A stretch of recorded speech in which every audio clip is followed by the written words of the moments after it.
Dallas still.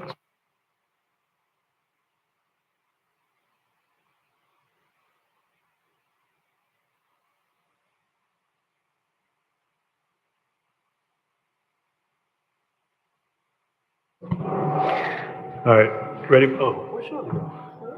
Shirley.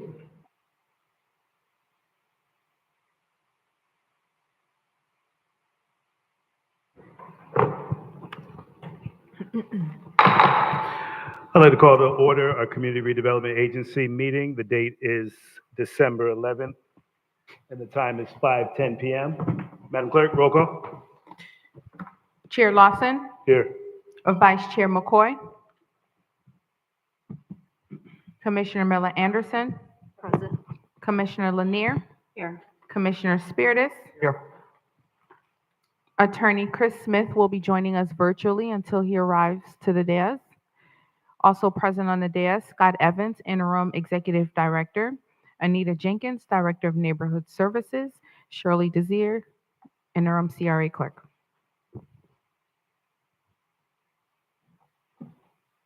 Thank you, Ms. Shirley. If we could have a moment of silence, followed by the Pledge of Allegiance, led by Commissioner Lanier.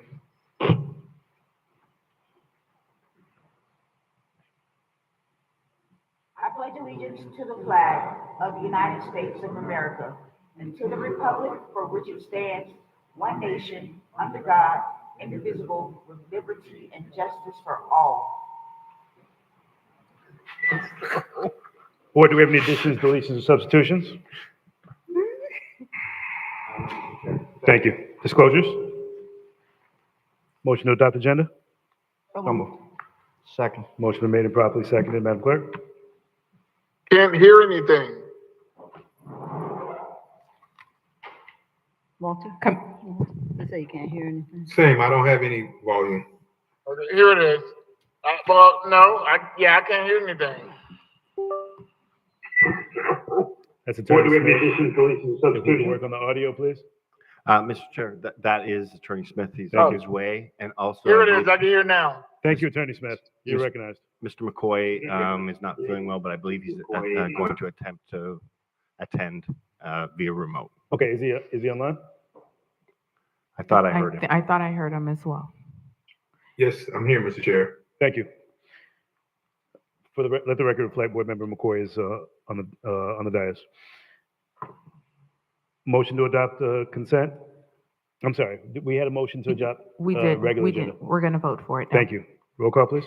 Commissioner Miller Anderson, Yes. Commissioner Lanier, Yes. Commissioner Spiritus, Vice Chair McCoy, Yes, Chair Lawson. Yes, That vote passes 5-0. thank you. Consent agenda. Consent agenda is routine in business. Consent is approved by one single motion. Items may be removed with open discussion. Does anyone want to remove an item from consent? Motion to adopt consent? So, Motion been made and properly seconded. Do we have any public comment cards? Mr. Chair, Yes, we have no comment cards. thank you. Roll call, please. Commissioner Miller Anderson, yes. Commissioner Lanier, Yes. Commissioner Spiritus, Vice Chair McCoy, yes, Chair Lawson. Yes, That vote passes 5-0. thank you. Going to regular agenda, 7A. 7A, request for the CRA Board to review the proposed residential development at 155 West Blue Heron Boulevard. The acceptance of public comment cards are now closed. Mr. Chair, we have no comment cards. Thank you. Mr. Evans? Thank you, Mr. Chair. The agency is requesting the board to review this proposed project. Small-scale projects of a certain size don't come before the CRA board. They often are just submitted directly to the building department. However, this project was just large enough that it will be coming before the city council. And so we wanted to make sure that I added it to the agenda so the CRA board could look at it. The property is located at 155 West Blue Heron Boulevard. The applicant is proposing to develop 8 multifamily units, and they would be arranged with landscaping and a site wall. And they'll be eliminating it's now a vacant property, but previously it was a situation where you had vehicles backing out into the street. The CRA plan for this site recognizes that these lots along Blue Heron Boulevard are in a challenging area due to the size of the lots to develop. It does provide that new projects in this area should have attractive landscaping along the roadway, and that they should construct the buildings close to the street, and in all cases, eliminate back out parking on Blue Heron Boulevard. So this project has met those above strategies. And again, these lots are small and difficult to develop along the Blue Heron corridor, but I think they've done a good job in arranging their site as best possible. So staff is recommending that the board find that the project is consistent with the goals and strategies of the redevelopment plan. With the one comment that I would recommend that decorative awnings be included above all of the windows that are facing Blue Heron Boulevard. The project does have decorative awnings on the interior, and I think that would just be an additional architectural enhancement, and would be good if we added that to the project. Thank you, Mr. Chair. Thank you. Questions from the board? Mr. Chair. You're recognized. Thank you. Mr. Scott Evans, I want to find out, because it's a little kind of misleading even more after your statement just a moment ago. Number one is, when these items come before the CRA, we need to have the specific authority outlined why this is before us, because while the title says review the proposed residential development, in the language of the text that's on the agenda says to approve. And historically, all we do is review. There's no approval. I mean, you spoke to the very specific elements of awnings. I mean, my understanding from looking at the code of ordinances that we're to review this to see that it's consistent with the CRA plan. Beyond that, narrowing down on the details about the awnings, I don't believe that that's within the scope of what we're supposed to do here. So I think it's important, and I will hope Mr. Smith can take note of this, that when these site plans come before the CRA, we're to review it for the very singular purpose of reviewing it to see that it's consistent with the CRA plan, not the minutia elements like awnings and that sort of thing. While I appreciate that, it's not very clear when you look at the title as to what the expectation is.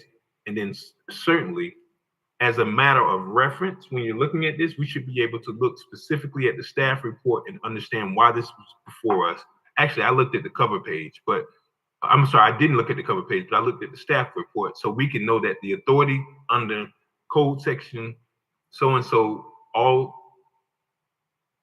specific plans above this amount or this acreage should be actually clearly identified within the body of this. Mr. Chair? You're recognized. Yes. The section of the code, it is written that CRA board is a recommending body. So all site plan applications, before they go to city council, they receive comments from both the CRA board and the planning and zoning board. This project went to planning and zoning board on November 14th and was recommended for approval. And Mr. McCoy, I would request that the board our recommendation of the board motion would be finding that the project is consistent with the goals and strategies of the community redevelopment plan. Thank you. Additional comments from the board? Mr. Evans, you're looking for a motion from the board to move forward with this being consistent with the CRA strategy and plan? Yes, Mr. Chair. Thank you. Board members, do we have a motion? So moved. Do we have a second? Motion been made and probably second. Comments?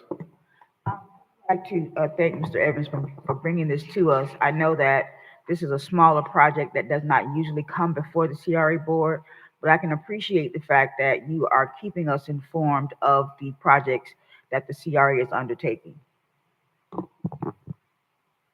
Thank you for your comments. Additional comments? Yes, Mr. Chair. You're recognized. Yes, as my colleague was saying, large projects are very important to the city, but so are the small projects. They're just as important. Infill development will help stabilize the community, and I look forward to this project being successful. Thank you. Board members? Madam Clerk, roll call. Commissioner Miller Anderson, Yes. Commissioner Lanier, Commissioner Spiritus, Yes. Vice Chair McCoy, Yes. Chair Lawson. Yes. That vote passes 5-0. Thank you. And thank you, Mr. Evans. 7B? 7B, request for the Rivera Beach CRA Board to review the residents at Marina Village Development Project proposed by the related group for Element 8 of the Marina Village Project. The acceptance of public comment cards are now closed. Mr. Chair, we have no comment cards. Thank you. Mr. Evans? Thank you, Mr. Chair. We are requesting the board to review this proposed new site plan from the related group. It's for Marina Village Element 8. So we are very excited that this is the first project for phase 2 of the Marina project that has made it through the process. On December 7th, the CRA entered into a 99-year ground lease with the developer. And that since then, that has allowed them to prepare their plans, submit them to the city, and go through the process. They're proposing 149 mixed income units. This would be a project affordable project with different funding streams from Palm Beach County and from the state. And they are here before you this evening, and they have a presentation. If Albert Milo from Related wants to come up. While he's coming up, I do want to say this project has provided screened parking, which is important. They've also provided along the Broadway corridor retail, which is important to activation of the street, including nice landscaping and decorative wide sidewalks. So that project has come forward with those items, which will help in the overall transformation of Broadway that the CRA is trying to accomplish. And this project is consistent with what was originally proposed. And I think it's a fantastic addition to the marina by bringing quality projects and eventually over 500 units. We will be bringing residents who will live along the Broadway corridor, which helps to attract more small businesses and activate the street. And also we'll have more residents who are living in close proximity to the future development, which will bring restaurants, and having more people living in close proximity, of course, will help that future phase also. Mr. Milo. Thank you, Mr. Evans. Welcome, Mr. Milo. Thank you, Mr. Chair and members of the CRA board. Albert Milo, President of Related Urban. I'm going to give you a quick recap on the project and go through some of the slides and the elevations of it. As you all know, this is obviously a public-private partnership between ourselves, Tesoro Partners, and Riviera Beach CRA. Here are some of the elevations of the project. This is from the east looking west in the front, actually coming in to the project looking south. So you see we have a big promenade and a big open space park that was part of the site plan approval process, and one of the things that your code encourages, and we were able to accomplish that large over 10,000 square foot area in the front. There's a better shot of it, a little closer. It's kind of like if you were standing in the parking area right across here from the center, looking back on the open green space area. Here's a shot from Broadway. As Mr. Evans mentioned, we have that retail, about 5,000 square feet facing Broadway, and also the parking garage behind it, fully screened. Here's an aerial shot just of both elements 8 and 7, seeing, looking towards the east and the water. And here's a shot from the water looking westward of both of the projects that are already in the site plan approval process. Just a couple of the interior shots of the projects, and kind of our finishes and our typical project layout. As you can see, it's all designed to a high end standard. And then I just want to touch on a little bit of the components. It's a little hard to see here, but the project, as you all know, is 149 units. It's got 60 units there of affordable housing, ranging from 30 to 80% of AMI, and 89 units of workforce housing, between 90 and 110% of area median income. We've also got the commercial space, as I mentioned, 5,000 square feet of commercial space. And the garage has got 276 parking spaces. By code, you only require 256, so we're a little bit higher than your code requirements. And the benefit of that, I know that one of the things that the board has always mentioned, and it's been talked about, that the need for parking as part of the overall Marina Village redevelopment. So we'll have a little bit of extra parking, and operationally, it might end up that we will have even a little bit more than even by the code. So we will be able to provide a little bit of parking, some of that public parking also within the project. Economic development impact of the project is over $61 million, $61.5 million in total project costs.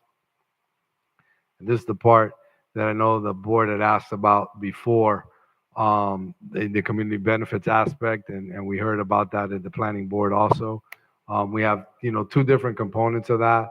The first piece is the small business hiring piece, which the goal is for 10%, but more importantly than the 10% is, and again, it's a little bit hard for them to see that here, but there's a few aspects of how we accomplish that. We're going to work together with the CRA board and the community to get the input. But more importantly, we have, our partner, Ezra Saffold, who's here, and he'll be leading that effort with us on the outreach portion. But there's a few things that we do a little different than a lot of development companies. Is we have our own apprenticeship program. It's an on-the-job training program, and one of the things we do is we to get the local hiring component, but we don't just try to get residents to participate in just one trade. We try to get a cohort, like a class, kind of like think of it like a freshman class, and that'll come and wants to participate and learn the construction trade. We get them involved in the job, and we let them start and move and work through the different trades. The benefit of that is twofold. Number one, they can remain employed through the life of the project rather than one or two subcontractors they can work through. And more importantly, they get that training to see what kind of which trade is it that they like best.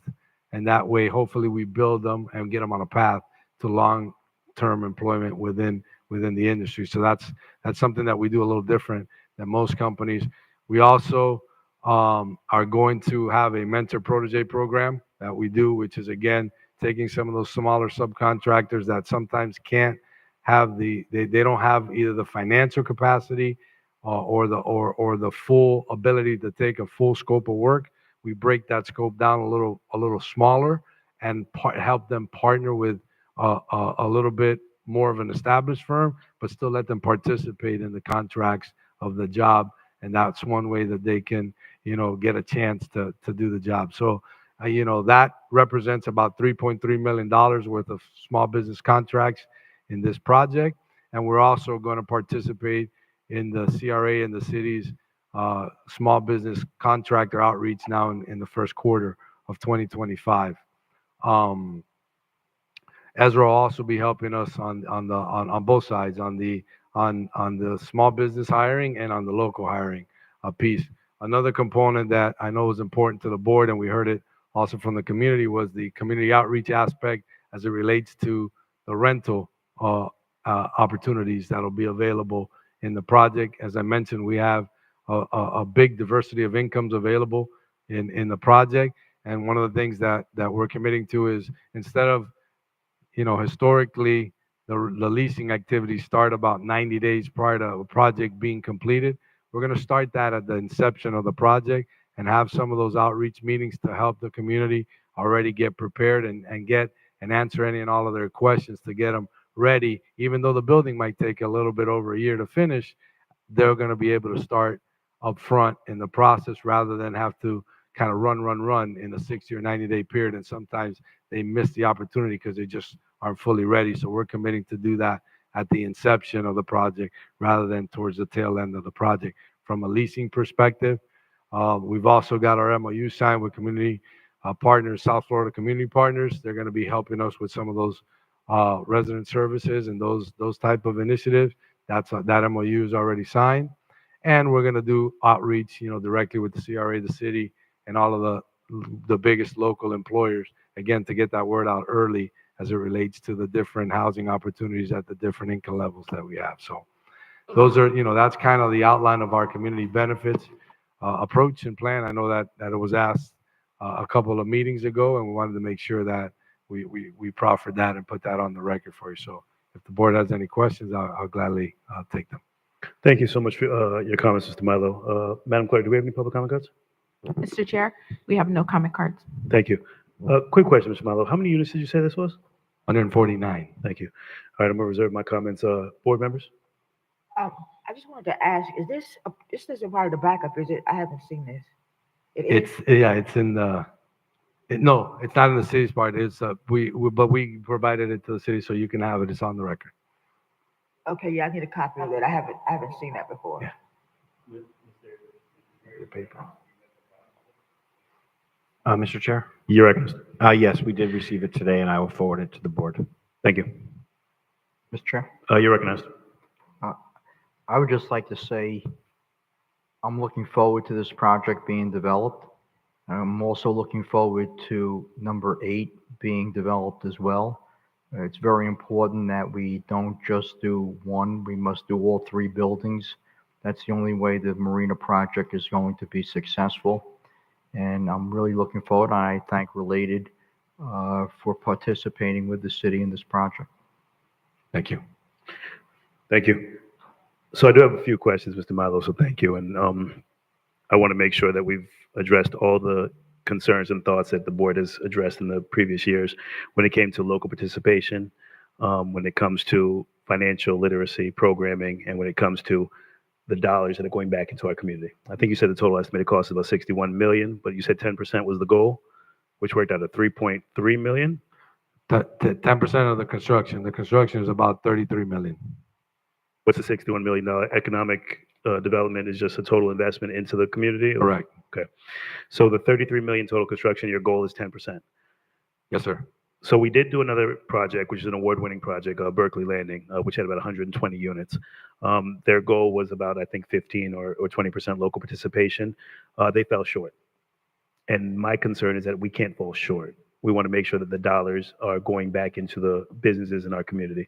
The outreach programming and the different opportunities that are there with like vendors like Allsite that you partner with, and then the outreach that they do, I want to make sure that we exceed that goal. I don't want to hit that 10, to be below that 10%. I want us to exceed that 10% because it's a goal, but ultimately you guys don't have to hit that number. Yeah, so I mean that's a great point. I can tell you that historically, as a company, we have had, in certain instances, we've had some metrics that are even higher than that, and we've always exceeded any metric that we've set on all of our projects. And there's no doubt in our mind, especially working directly with Ezra, that we will far exceed that capacity. And that's why it's not a goal.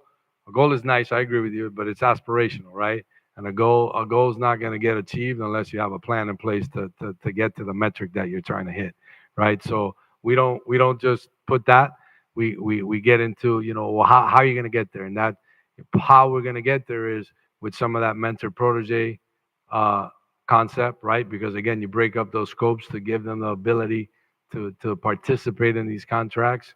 We're going to get there through direct subcontract with some work that all site construction can accomplish. So that's another way to get there. And then we're going to get there through the multiple outreach efforts of seeing, sometimes it's small, medium, or a little bit larger firms. It depends.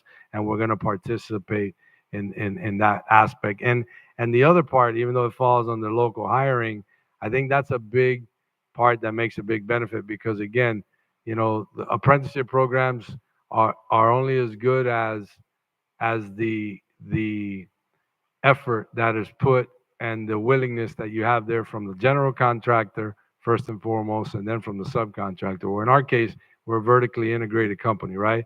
So we're not just the development entity. We are also the general contracting entity. So that allows us to, number one, set that standard, and number two, to enforce that standard on the subcontractors because we have privity. Unlike, sometimes developers, they have to hire third-party contractors, and so they may set a goal, and that goal they can only enforce it so much on the general contractor, right? So that's kind of how sometimes those goals fall short. In our case, if we fall short, there's nobody's fault but ours. So you have direct privity with us, and we have direct privity with those subcontractors. And we're very confident, and that's why I wanted to hit those goals as high as possible, because I know that your firm will stand to them. So even if we can try to increase that goal, that's what I would want to see, a higher mark, because I know that we can stand with what you guys are going to tell us that you're going to make.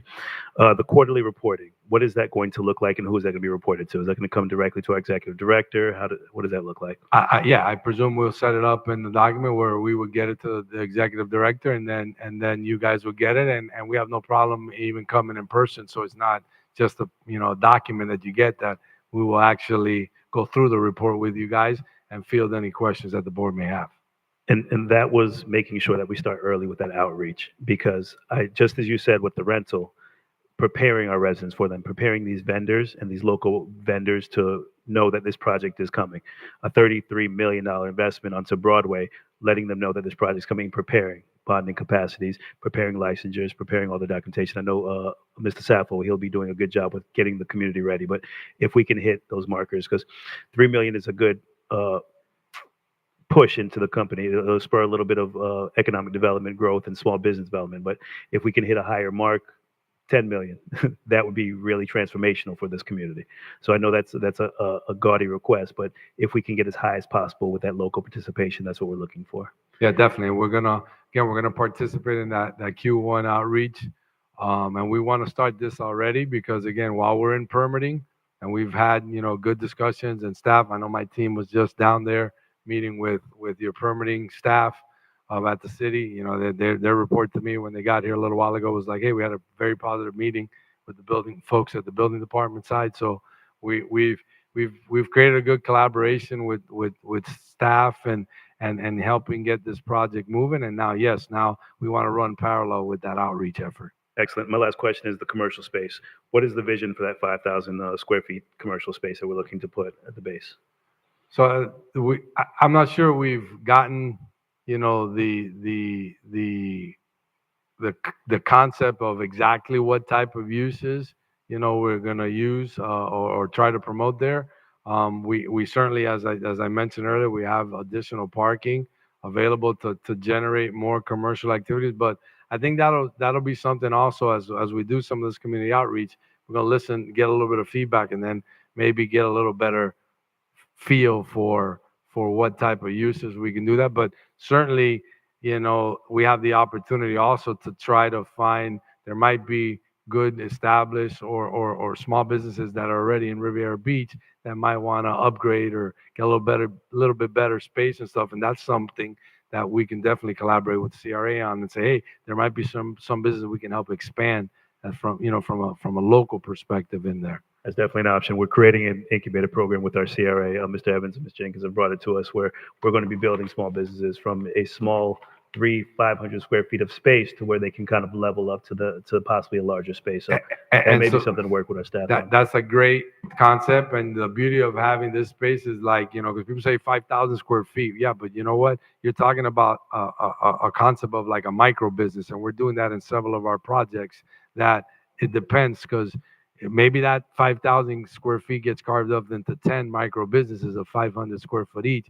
And instead of having a big absolute rent that the small business can't really support, if you break it down to smaller segments, then you can help spur some of that small business. Same thing as the mentor protege program, same concept, right? Definitely want to see break it up small, you can help ignite that. So that's my thought process, but I want to see some synergy. So let's have some community conversations. As you said, speaking with staff, we have Rafiki Tiki right there. That's already a restaurant there. So additional eateries would help, additional space where it comes to some type of retail. But let's have community conversation to see what would be some good space to utilize at 5,000 square feet. I think it's a blank canvas right now, so it's a great time to have that dialogue.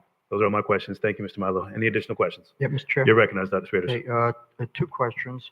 One, I've been following the county commission, and it looks like you might have a little issue with your workforce housing funding. Is that going to have any impact on the project?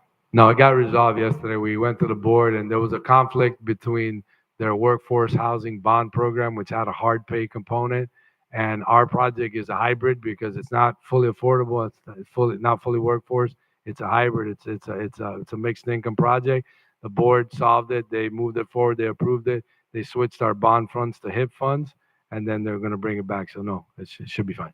Okay, that's good to hear. Second question, I don't know whether Scott can answer this or the developer, I don't know. But the live local tax issue, are you going to be taking advantage of that? We have our own structure with you guys in the lease, so we don't. The ground lease, but that's not going to impact anything else, the live local tax? I don't believe so. No. Okay, thank you. Thank you. Just a question on the board? Well, Mr. Milo, thank you for the major investment into our community. It's going to be one of our largest developments that we've done, especially when it comes to affordable and workforce housing. So we just want to commend Related for investing into Riviera Beach. So thank you for being here and thank you for pushing forward. And as my colleague said, we look forward to all 3 buildings going up. So thank you, sir. Sure. Thank you. Mr. Scott Evans, are we looking for any direction? Yes, Mr. Chair, we're requesting that the board vote to find this project consistent with the goals and strategies of the community redevelopment plan. Thank you. So move. Do we have a second? Second. Madam Clerk, roll call. I'm sorry, questions from the board? Chair, I'm sorry, Commissioner McCoy, you're recognized. thank you. I just want to restate my comments and thank you, Mr. Scott Evans, for clarifying that we're here. And I appreciate the indulgence, but it becomes very difficult and it's a little bit misleading when you have these listed on the agenda and it appears that we're voting on site plan approval and then we go into all of the elements. And I understand the concern and how eager every single commissioner is to get this, but I think we need to make sure that it's actually that we're reviewing it to see that it's consistent with the CRA plans, goals, and strategies, as opposed to hashing out these details in this, which should be very brief. And I mean, and the reason I bring that up is because all you're supposed to do is look at it and see if the elements match. And those conversations are great, but it kind of muddies the water. I know I heard one of my colleagues mention the financing. Those are great questions, but it becomes an issue if this is challenged. It's like you become prejudicial because you kind of talked about a site plan when you weren't even in the actual site plan approval meeting. The issue before us is voting on whether or not this is consistent. And I would really urge staff that when they put this on the agenda, that it's abundantly clear that the commissioners are here to review this pursuant to ordinance section so-and-so, and then we make a decision and move on. But I understand the dialogue, but I think too many times we get caught up in the lengthy discussion about this, and it's really not even necessary and not even required considering the very limited nature that we're reviewing these items. Thank you. Additional comments? Roll call, Madam Clerk. Commissioner Miller Anderson, Yes. Commissioner Lanier, Yes. Commissioner Spiritus, Vice Chair McCoy, Yes. Chair Lawson. Yes, That vote passes 5-0. thank you. 7C. Top candidate interviews for the executive director position for the Revere Beach Community Redevelopment Agency. The acceptance of public comment cards are now closed. Mr. Chair, we have one comment card. Thank you, Mr. Evans. Thank you, Mr. Chair. I would like to introduce Mr. Jim Deneen, who has been managing this process on behalf of the board. Thank you. Good Welcome, Mr. evening, Mr. Chair, board members.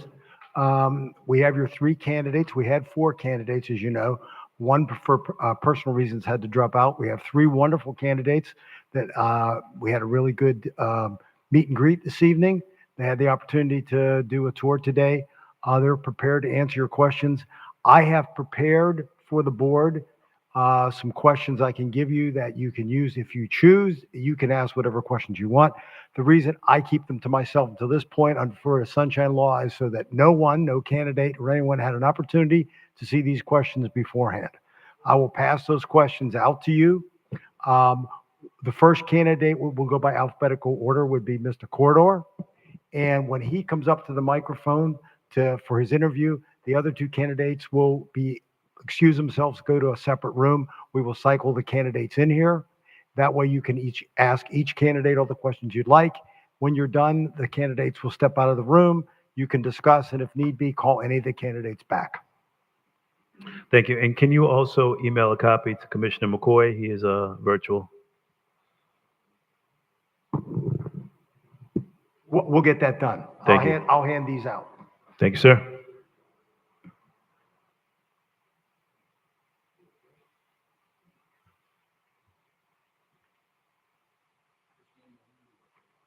Thank you.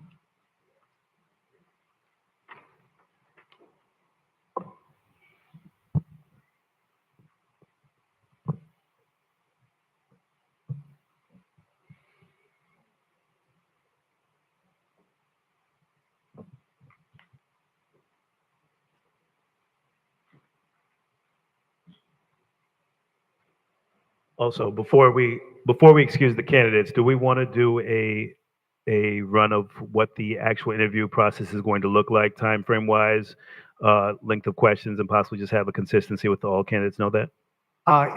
This really is open to you. One of the things that I try to do under Florida Sunshine Law is make sure that for transparency, no one saw those questions. They're legitimate questions about the CRA. If you choose to ask those questions, there's 10. You could ask 2 questions per person. Normal response time for the candidates, if you so choose, most people figure about 3 minutes a question. That gives you time then, after the half an hour or so of questioning, to ask separate questions, follow-up questions. Usually it takes about 45 minutes. It is not unusual after that 45 minutes or so, when that candidate's dismissed and another one comes up. It's not unusual after all the candidates have answered all the questions. I've had a number of times where boards discussed it and brought candidates back, because sometimes after you've heard from all 3 candidates, it now has triggered new questions in your mind, or you want to drill down on specific things that people said. At that point, it's completely up to the board. You can call people back, ask some additional questions, and then in the end, you have to decide if one of the candidates fits your needs, and you have to decide by vote to vote for the director that you would like to have. If I've done my job, this is going to be a little bit difficult. Perfect. Thank you, sir. Board members, are we okay with about a 40-minute limit? 3-minute responses from our candidates. If they want to go over, it's at the discretion of the board. We have 10 sample questions here, and we can also ask our own questions as well. We've done this before, so I think this should be pretty seamless, and hopefully we'll be able to interview all 3 of these amazing candidates. Questions or engagement of how we're going to proceed? Yeah, just, You Mr. recognize. Chair. You recognize. So to be clear, if we ask one question of a candidate, we do not necessarily have to ask it to the other 2. You don't have to. There's no rule like that. Generally, people do just to make sure that they want to hear the same. Usually what they like about a consistency of 10 questions is you give 3 different people an opportunity to answer the same question, and sometimes the answers can be interesting on the different responses you get to the same question. But that's clearly up to the individual board members. Okay, thank you. Thanks, sir. Ready to get started? So, I'm sorry, you recognize millions. Are we going to identify which questions we're going to call, if we're going to use these or not, so that we are not having to pivot once we see our question is gone? I mean, we could Commissioners? just say number 1 or 2 or whatever. Commissioners, any preference to the order of questions or which questions you want to ask, or if you want to ask your own questions? No. No? Okay, no, just Okay. play along. Okay. Ready to go. And before we do go in, Commissioner McCoy received the questions? I'm still awaiting them, Mr. Chair.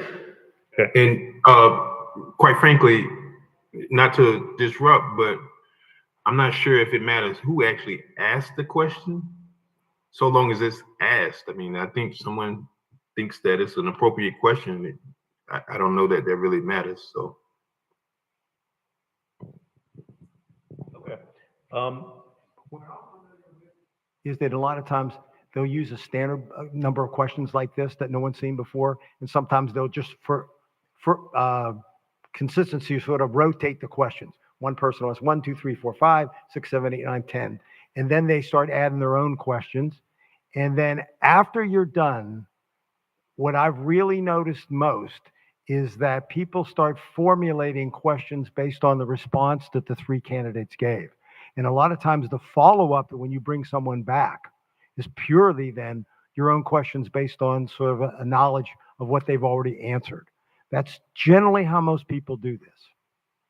But once again, it's totally up to the board on how you want to do it. Okay. Thank you. Your first candidate is Melvin Corridor. Thank you. Welcome, Mr. Melvin. You want them standing or sitting? Where would we prefer them, board? Yeah, we have the microphone over here. Yeah. Thank you, sir. And I think Walter can catch you there so that the viewers at home can see as well. There we go. Thank you, Walter. And Ms. Corridor, we want to make sure your microphone's working. Test 1, 2. There we go. Thank you. Board members, if we're okay, we could just go in order. We'll start with Commissioner McCoy. We'll just go by the districts 1 through 5, if that's okay. Commissioner McCoy, if you want to get started. Sure. Thank you. And If we can have the applicant pronounce his last name, I don't want to screw it up, if you don't mind, please. Well, good evening. My name is Melvin Corridor, like the hallway. So Thank you. And to that point, Commissioner, I apologize. If we can give the applicant just 3 minutes to introduce themselves, to give a quick overview and just to kind of tell us a little bit about yourselves, and then we'll go into our Q&A. Thank you. well, again, Melvin Corridor, thank you very much for having me here, board. It's an honor to interview before you this evening. I'll give you a quick synopsis of who I am. I have a bachelor's degree in business administration from the University of Florida. Caveat, I am required to say go Gators, so don't hold that against me. I actually also graduated with a minor in economic geography. And then after that, I went back to the University of Florida. So I'm a double Gator where I obtained my master's in business administration. With regards to licenses and certification in the state of Florida, I hold multiple professional licenses. These include certified general contractor, real estate broker, certified general contractor, building code administrator, and some other licenses for certifications. I have over 25 national and international certifications. The one that we say we like to be most proud of is one called Master Code Professional, and that's one that shows proficiency in things related to building safety, construction, development, and the like. And as far as experience, real quick, I started out in real estate after graduating high school. I hooked up with investors that would purchase properties that were in need of rehab and redevelopment. And eventually, I was pretty good at what I did. So I earned the trust of these business individuals to where I would serve as liaison. They would leave the country or the state or whatever the case may be. They would leave me behind to help liaison the construction, where I would report to them. And eventually, this piqued my interest to where I wanted to kind of do what the contractors and developers did. I was hired initially as a project engineer. And then as senior project manager, I worked as a foreman, as a supervisor eventually so that I could meet the statutory requirements to be licensed as a general contractor. I was licensed as a general contractor, opened up my firm where I did this then under my own license. I did this for many years. Very profitable. I love the work, except that it came at a great sacrifice, and that was a lack of work-life balance. If any of you have ever understood that. Then we had small children, and I looked around and I realized I hadn't been a part of their life, so I decided to jump from the private sector. That was great, but I decided to jump to the dark side, as we like to call it, and work in the public sector. I was hired at the Village of Wellington, where I have been for the last 10 years. I currently serve as a manager in the building department for the Village of Wellington. I help oversee everything that is construction and development throughout the Village of Wellington, and that, in a nutshell, is who I am. Thank you so much, Mr. Corridor, and thank you for the introduction, and welcome to the city of Riviera Beach. Commissioner McCoy, you're recognized. Thank you, Mr. Chair. Mr. Corridor, I appreciate you clarifying that. So your role is at the Village of Wellington, I believe is the building division manager?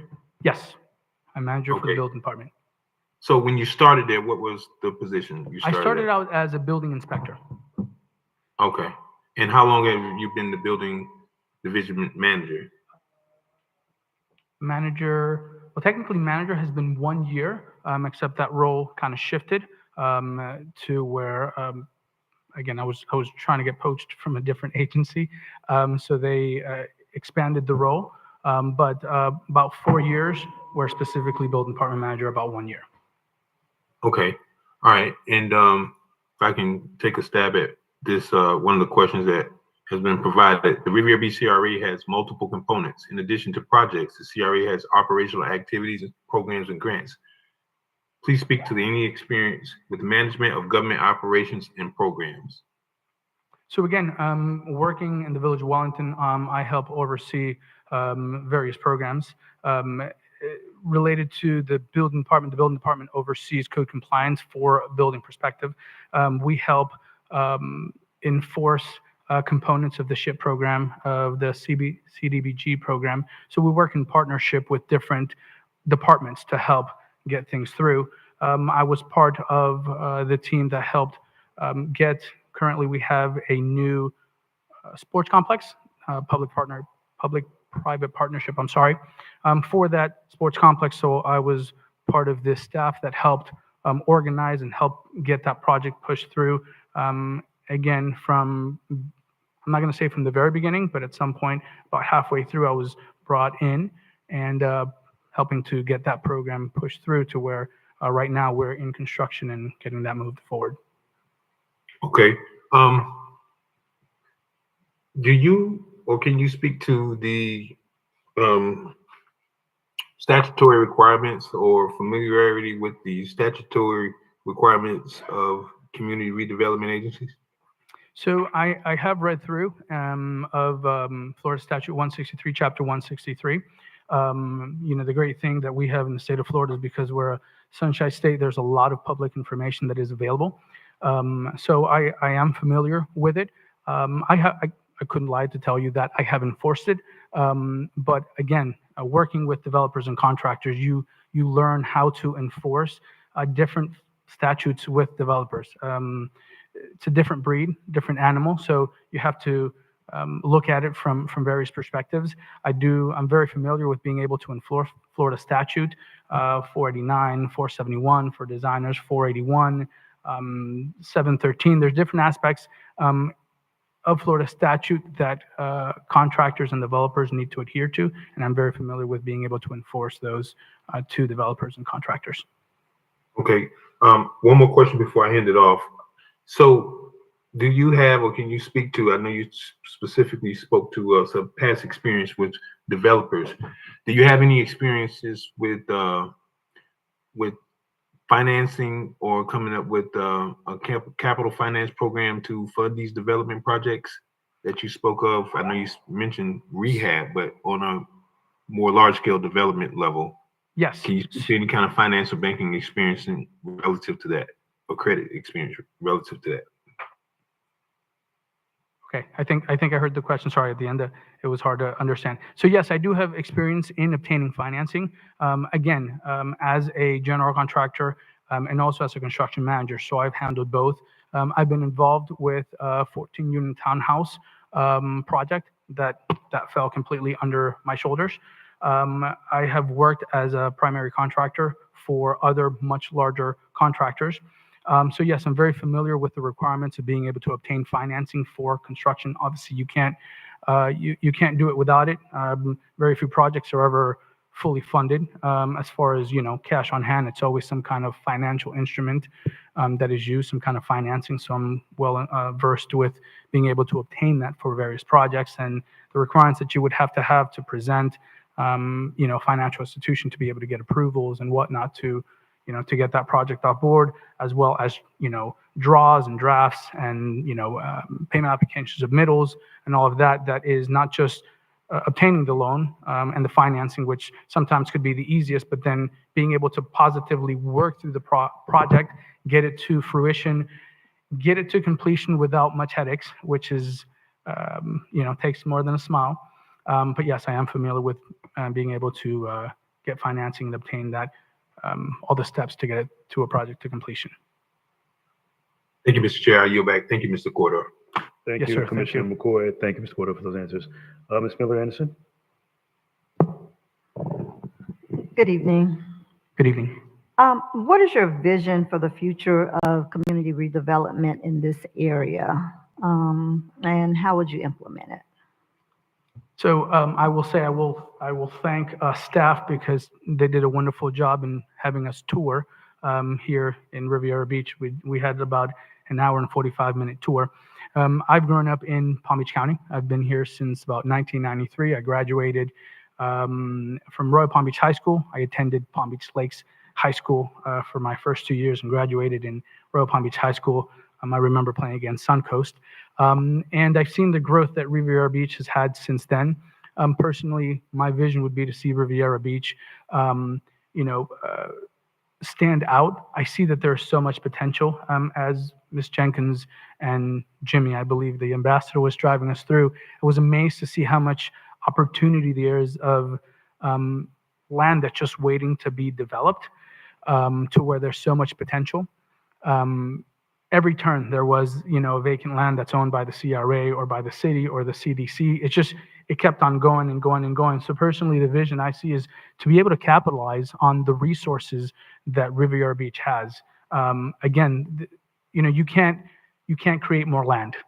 Riviera has a lot of land that is just waiting to be developed, and my vision would be to bring in investment, figure out a way that we can use those development programs to enhance the community so that the community is better off as a result of these projects.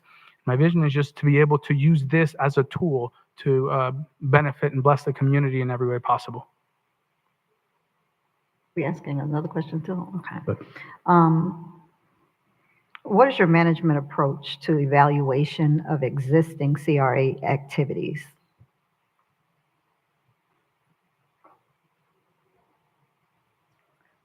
I would tackle that with an acronym that I learned in business school. It's something that's called SMART, S-M-A-R-T, being able to develop a SMART goal. And that stands for a goal that is specific, a goal that is measurable, a goal that is attainable. You want to make sure that you can actually achieve the goal, a goal that is relevant. So in this case, something that is relevant to what the CRA is doing, to the mission and purpose of the CRA, and something that is time sensitive. You can't just expect that, hey, we're going to have positive projects in Riviera Beach and then let it be endless. It can't be 15 years later because you're hitting your sunset years and you still haven't accomplished. So for the evaluation would be setting up goals, SMART goals that again meet those parameters so that as an agency we can implement them and verify that we've properly implemented them, not just leave it out there, but actually have a way that we can at a year, at a 2-year, at a 3-year mark, or whatever the case may be. Related was just pointing out their project. Well, hopefully, I'm not hopefully speaking out of place, but Related would say, hey, that project's going to be open by, January, 2026, God willing, or whatever the case may be. But you want to be able to have parameters in place that are measurable, because if not, then you're always kind of spinning your wheel, never knowing, hey, did we attain the goals that we set out to accomplish? Thank you. Thank you. Commissioner Lanier. What has been your experience with public-private funding partnerships? The city and the CRA wants to do more of that. How do you picture that happening?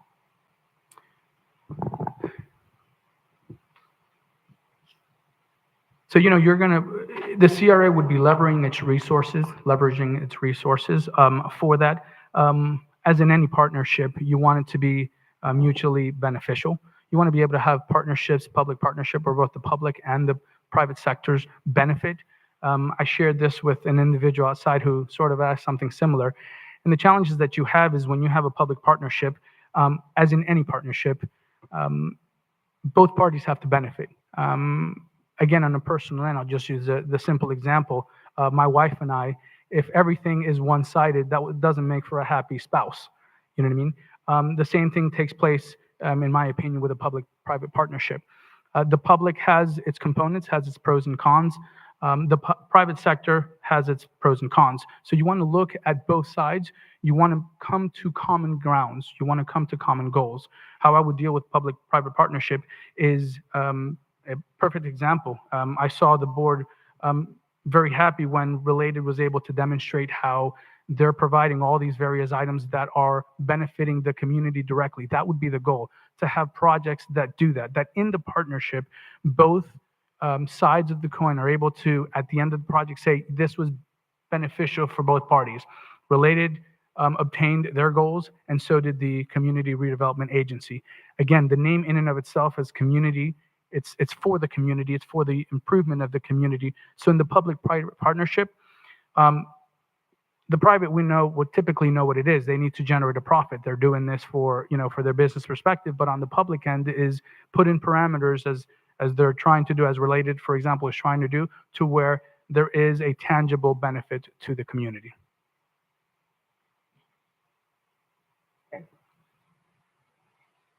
Additional questions, Commissioner? Not at this time. No. Dr. Spirit, you recognize. Ms. Carter, thank you for coming tonight and participating in this exercise, and thank you again for being here this evening. Thank you, sir. I'm very excited to hear you speak about leveraging funds. Can you tell me if you have any experience in doing leveraging with state and federal financing, with public financing? I do not. I'm sorry, I couldn't tell you. I have not directly done that as far as me being in a capacity where I have done that. I have done that on a private end where I have extensive experience. I will tell you where I feel like I bring something very specific to this is for me, I've leveraged my money. I've leveraged my name, my reputation, my license, my livelihood. I've leveraged my kids' meals and being able to get projects off the ground. That hits home a lot more than just public funds. And I don't mean that in any disrespectful way. When you're put in a position where you realize this project has to come through, because if not, at the end of the day, I'm not providing for my family, it hits home. I've worked all my career in construction, in senior project management and project management as a construction manager in a position where a project has to be successful. And that perspective I bring to every task that I do. The project has to be successful. Whether it's public money, whether it's private money, you want the project to be successful. And I bring that. I bring the capacity to have projects come successful. You mentioned that you're responsible now for the Community Development Block Grant Program, CDBG. Yes? No? No, I'm not responsible. I do work alongside CDBG for that. So at times we help put together, we provide input into how their requests for proposals are. When they have submittals, we help provide input for their submittals, what's missing, how they could improve it so that there is less discrepancy, you know what I mean, between what maybe a contractor is providing versus what is the expectation. Sometimes contractors can kind of get bogged down on the lingo and vice versa. And sometimes, you know, on our side, on the public side, we can kind of, it's too loosey-goosey, if that makes sense. So you help iron that out so that the actual signed and agreed upon contract for improvements are clear and transparent so that both parties understand what they're getting into. Can you tell me how many employees work underneath you right now? So the Or building work with you, I shouldn't say underneath you. Yeah, well, the With building you. department has 26 employees, the Village Wellington Building Department. Okay, can one more question, Chair, is that okay? Of course, go ahead. Can you tell me what the largest project in dollars and cents that you have participated in? And what your role was in that project? Yeah, I kind of figured that question would be brought up. So, so I've worked in multi-million-dollar projects. The largest one, I'll have two examples because I don't have, I couldn't recall, and believe me, this was several years ago, about 10 years ago, so I couldn't pull up the actual number for one of the projects. It was a 144,000 square foot assisted living facility. So that was one in Boynton Beach. The other, well, I have many other ones, but I'm thinking of the largest one. And the other one was a 306 apartment, 606 unit apartment complex in Abacoa. That was a $65 million project back in 2014. So were you the GC on these projects? No, I was not. I was actually one of the primary subs. So I was in charge of the roofing and the waterproofing, working with, I was one of the four main contractors that helped put that whole project together to get it pushed through. Thank you. Thank you. Thank you. And thank you again, Mr. Corridor. I'm going to ask the first question from this list. The CRA district includes a wide range of people and businesses. How will you develop an understanding of their perspectives and interests? How do you gain the trust and support of community residents and the businesses? You know, trust can be very elusive. It's very hard to obtain and very easy to lose. In my experience, you gain trust with transparency. You know, when there's something that, you know, when you're having a conversation with somebody and they're hiding something and you can tell that there's information that they're withholding, that distrust comes through and you're able to see and you question. Maybe they don't have ill motives, but you question that. In the same way, when I'm trying to gain somebody's interest, there needs to be transparency. And that doesn't mean I'm going to be foolish, divulging all the information, but I have to be able to be transparent enough with anybody who's asking me a question. The community picks up on that. you individuals, board who you're in a public light, you're questioned, and you can tell easily when somebody kind of respectfully sees that, hey, they're not buying the story that I'm giving, because that's just human nature. For me, transparency with the community, being transparent with the community is going to help build trust. Being a man of my word, I'm going to do something. I'm going to do everything possible to follow through with what I said. That's where transparency comes in. And more importantly, when I miss the mark, because undoubtedly I will, that's just human nature. I'm going to mess up. I'm going to not meet something. I don't hide my mistake, but hey, listen, we thought that they were going to put the project together by January 2026, and now it's February. What's going on? Being able to own the mistakes and say, hey, this is where we didn't follow through because of this reason. This is what we're doing to improve it. So being able to be transparent with the community. You also mentioned, having the community give me feedback, give the CRA feedback. That's also a way that you're including their input into the decisions. You're not deciding in a silo. You're not deciding alone. You understand that, again, community. It is for the community. The community should be able to provide input and understand that they're the ones who have to live with your decisions. Does that make sense? The community is the one that at the end of the day has to deal with the related project and the Broadway, 2600 Broadway project and Aculina, or whatever the case may be. They're the ones that have to live with it. So hopefully we're making decisions. I'm making a decision that is right, but then I'm owning that decision. I'm taking into account what the community wants, what the community needs, and I'm serving the community so that ultimately they're the ones that are benefiting. Okay. What does local participation look like for you? Part two of that question is, how do we ensure that local businesses, residents, and community partners benefit from the development that's coming to our CRA? First part is, what does local participation look like for you?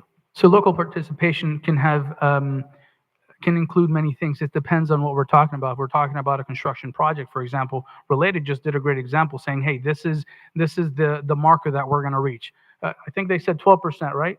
Related instead of 10.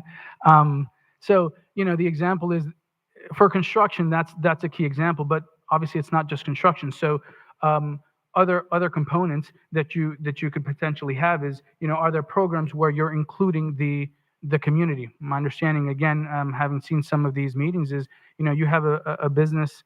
What did you call it? A business incubator. Thank you. A business incubator. So you're looking for ways that, again, the community benefits, that the local. And here's the kicker: the community itself will give you that information if we're willing to ask and be receptive to what the community is going to tell you. They're going to tell you, hey, this is what we need. So let's pay attention to that and then focus on what the local community is requesting and figure out a way that we can actually give them what they're asking for. And thank you. I think I heard 30% instead of that 12. Oh, But, sorry, we'll see. Yeah, just I'm hard of double hearing check on the that. left side. And then how do we ensure that local businesses, residents, and community partners benefit from the development that's coming? And to just kind of give you a caveat to that, local businesses we've increased densities in our community. So we've gone from a 6-story density up to 26 stories. We have created MIHOP programs, local participation, making sure that vendors are going to utilize our local businesses to benefit. How are you going to ensure that we're holding them accountable and that the development that's coming is going to benefit these businesses here in the community? I see multiple businesses here. Allsite is here in the building. I see Remy is here, the developers in the community. I see all these individuals. Amon Painting Company. These are companies that are benefiting from the dollars that's being spent. How do we make sure that these businesses that are here are benefiting from the dollars that's coming in? So I would tell you that, specifically to these larger projects, you make it clear. It's a contractual agreement, because that's one of the things that you need to have it on paper. Our memories, they're fuzzy. Whenever we're put between a rock and a hard place, we tend to have poor memories. So you memorialize that, you write it down. And then the other thing is you measure it. I love Ronald Reagan's statement, and I use it all the time: trust but verify. We're trusting that they're going to follow through, but we're also verifying, and not just verifying at the very end of the project, but we're verifying through the project in progress increments, so that, again, when we're at 10% of the project, well, has 10% of the goal of the benefit to the community been reached? And if not, how far off are we, and why are we, and how are we going to account for that. So then when we're at 20, hopefully, if we were off by 5%, well, we've made up that additional 5%, and now we're closer to 20 and so forth. We understand that there's a give and take. It won't be exact, but at some point, and again, it wouldn't be at the very end of the project when everything comes through, there should be that progress through the project so that the measurable component that we have established through a SMART goal is verified. So then again, we're not putting all our eggs at the very end. We have verified little by little that, again, whoever has agreed to the items that we have on paper, that they're following through with that. Thank you. And I didn't see that other business back there, TL Wingate Corporation, another local business. So these are all the local businesses that are in our community, not to mention the other hundreds that are throughout. So we need to ensure that they're benefiting from these dollars. Absolutely. Board members, we have 15 minutes left with this candidate, about 10 to 15 minutes. We can do an additional follow-up question, maybe one each based upon any of the comments that we've heard, or if we want to just have some closing comments from this candidate. Board members, commissioners? Mr. Chair? You're recognized, Dr. Spaders. Okay, I have two more questions, if that's possible. Absolutely, thank you. We want to just keep the time. If you can keep your responses as concise as possible, we have about 10 to 15 more minutes. Go ahead, Dr. Spaders. Mr. Corridor, I thought I heard you mention that your minor was in geology? No, geography. Oh, geography. Yeah, geology, no, I didn't go to Okay. that side. That was, no. Okay. Economic geography. Okay, can you tell me how you will include this board in the development of projects and decision-making? Will you be meeting with us on an individual basis, weekly, bi-weekly? How do you plan on including us in the process? So I believe very much, as I mentioned, in transparency. I serve the board, you know what I mean, respectfully. I don't serve one individual of the board. I serve the entire board, so there are 5 board members. The idea would be that I disseminate information to the board, and the board is all 5 individuals. I couldn't tell you if it's a weekly or a bi-weekly or a monthly. I think that's something to be determined through the progress. If you're in a position where, you know, there's a lot going on, I think it'd be foolish for us to say that we have to maintain, you know, the 3-month or the monthly or whatever it be, because it's going to depend.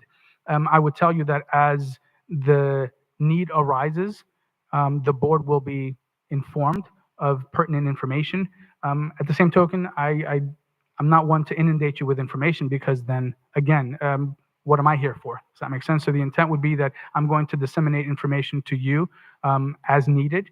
If more information needs to be brought to you, it will. If less information, or we have less information to inform, then less information will be provided.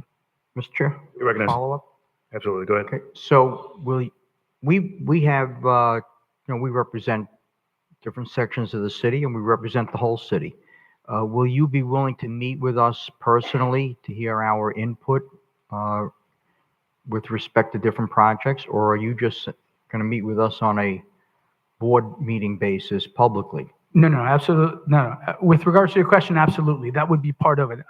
The way I was answering is if, like, for example, when I have to provide information, I wouldn't necessarily be a one-off meeting with everybody on a weekly basis, because that might not be efficient. Absolutely. I mean, again, as board members, you do represent the people. You have a voice that I, as the executive director, need to hear, because you represent the community. Yes, you know, the input from you to me would obviously be open at any time. If I would meet with you, then I would provide the same opportunity to any other board member, because that's just what would be, I believe, correct. But absolutely, I mean, again, the decisions wouldn't be made just out of this head. Believe me, I have limitations, but I would definitely welcome the input. I welcome, should I be given this position, I definitely welcome us sitting down and figuring out what each district within Riviera Beach needs, because as you mentioned, you have different needs. It'd be foolish for us to think that everything needs to be done everywhere, because you have different needs. So the intent would be to be able to listen to each district and accordingly act upon it. Thank you. Yes, sir. Thank you. Additional comments? Questions? Commissioner McCoy? All right. I'm good. So, thank you, sir. If you had anything else that you want to just leave on with the board, if you want to leave us with before you leave, you have another 2 minutes. 2 minutes. I thought it'd be 5. Can I have 5 minutes or is that a problem? We have enough time for 5 minutes, so Okay, please. I'll be You quick. had a And I- closing spiel, please. And I do have a closing statement. So thank you again, board, for this opportunity. It's an honor for me to be here. I do have a prepared close statement that I would like to read to you if you allow me. The Bible recounts the story of a young woman named Hadassah. She's known to many as Queen Esther, and she was handpicked to be queen to the Persian king Xerxes. Through courage, wisdom, and resolve, she persuaded the king to overturn an annihilation order against her people, a decision that required risking her very life. In the face of this immense challenge, Esther's cousin reminded her of her purpose with these timeless words: "Who knows but that you have come to your royal position for such a time as this?"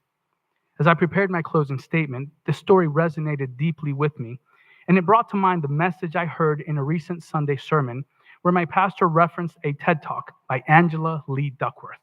And in her research, Duckworth studied success across a wide range of fields: West Point cadets, inner city school teachers, salespeople in very competitive industries, and more.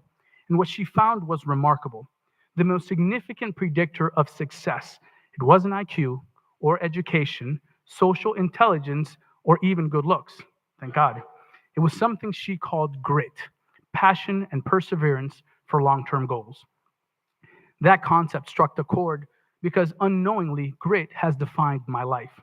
I didn't mention this earlier, but my path to completing my education was anything but straightforward.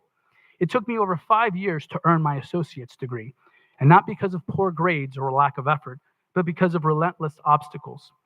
As an almost second-generation immigrant, I first spent 4 years after graduating from Royal Palm Beach High School fighting to enroll in college, always navigating the uncertainty of pending immigration paperwork.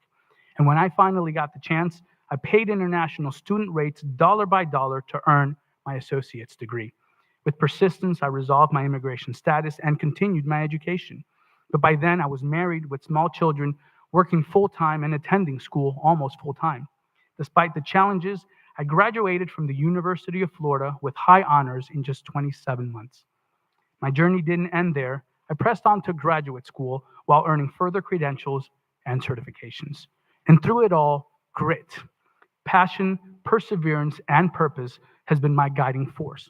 And that's why I stand before you today, uniquely equipped for such a time as this. My background, education, certifications, and character align with the responsibilities of this role. But more importantly, I bring the determination, principles, and vision needed to lead your CRA to success. I am a man of principle, driven by integrity and a commitment to excellence. I approach every task as if doing it unto the Lord, holding myself to a higher standard of accountability. I will work with relentless dedication to achieve the best outcomes, no matter how daunting the challenges. And I bring grit, the passion to envision ambitious goals, and the perseverance to see them through. And this CRA stands at a pivotal moment. It faces incredible opportunities ahead and significant challenges to overcome. I humbly ask for your trust to serve as your next executive director and allow me to bring my experience, leadership, and grit to help this CRA fulfill its mission and complete its goals. Together, we will accomplish extraordinary things. Thank you. Thank you. Thank you so much for taking the time, and thank you for your interest in Riviera Beach. We appreciate you taking the time to actually interview with us. Yes, sir. Thank you very much. Thank you. Thank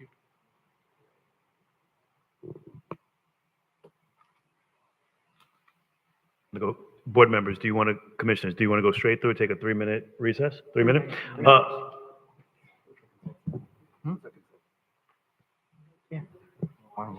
Jim, I think it's Jim. We're going to take a 3-minute recess. Everyone can just take.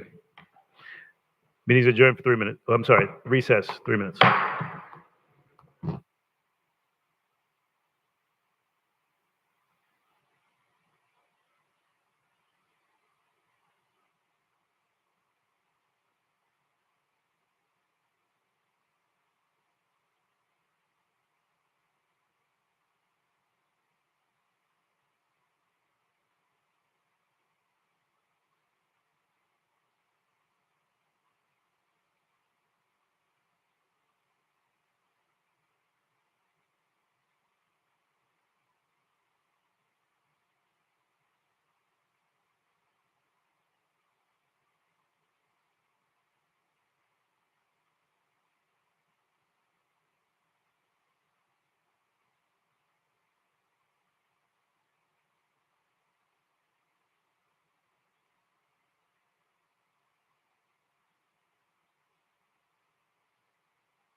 All right. Let me grab Ms. Miller Anderson.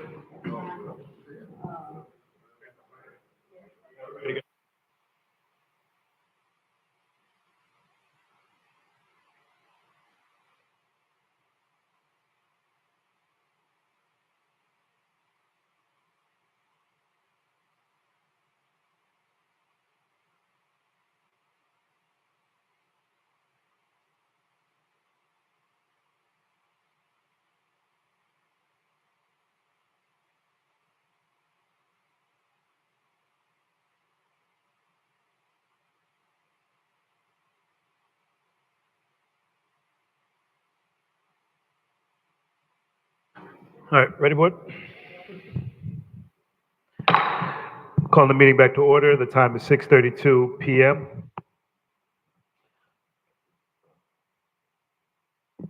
Board members, we do have our second candidate. We're going to go ahead and start now. We've already given an overview of the schedule and the time. We still have our questions in front of us. This time, board, we'll start from the middle of the board. So we'll start with Ms. Lanier with her questions. But welcome to the city, and thank you so much for interviewing with us. We're going to allow for you to have 3 minutes to do an introduction and to introduce yourself to the city and to the commissioners. Thank you, Chair. Go ahead. May I start? Thank you. Please, thank you. Good evening, board, city staff, city residents. Good evening. My name is Jadel Merzius. Thank you first and foremost for inviting me to sit down and have a discussion about the executive director position for the Community Redevelopment Agency of Riviera Beach. Again, my name is Jadel Merzius. I graduated from Florida Atlantic University with a bachelor's degree in psychology. I followed that with a MBA with a concentration in finance from Nova Southeastern University. I then followed that up while I was an assistant city manager with a certificate from Georgetown University for leadership and local policy within public and private space. Currently, I am at the University of Miami, completing my Master's of Legal Studies with the plan of continuing my studies in an LLM program for construction redevelopment. My positions thus far as follows pertaining to the CRA role. Currently, I am with CAP Government. CAP Government as a regional project director. CAP Government is a building department services firm. I oversee about 55 plan reviewers and inspectors all throughout Broward County.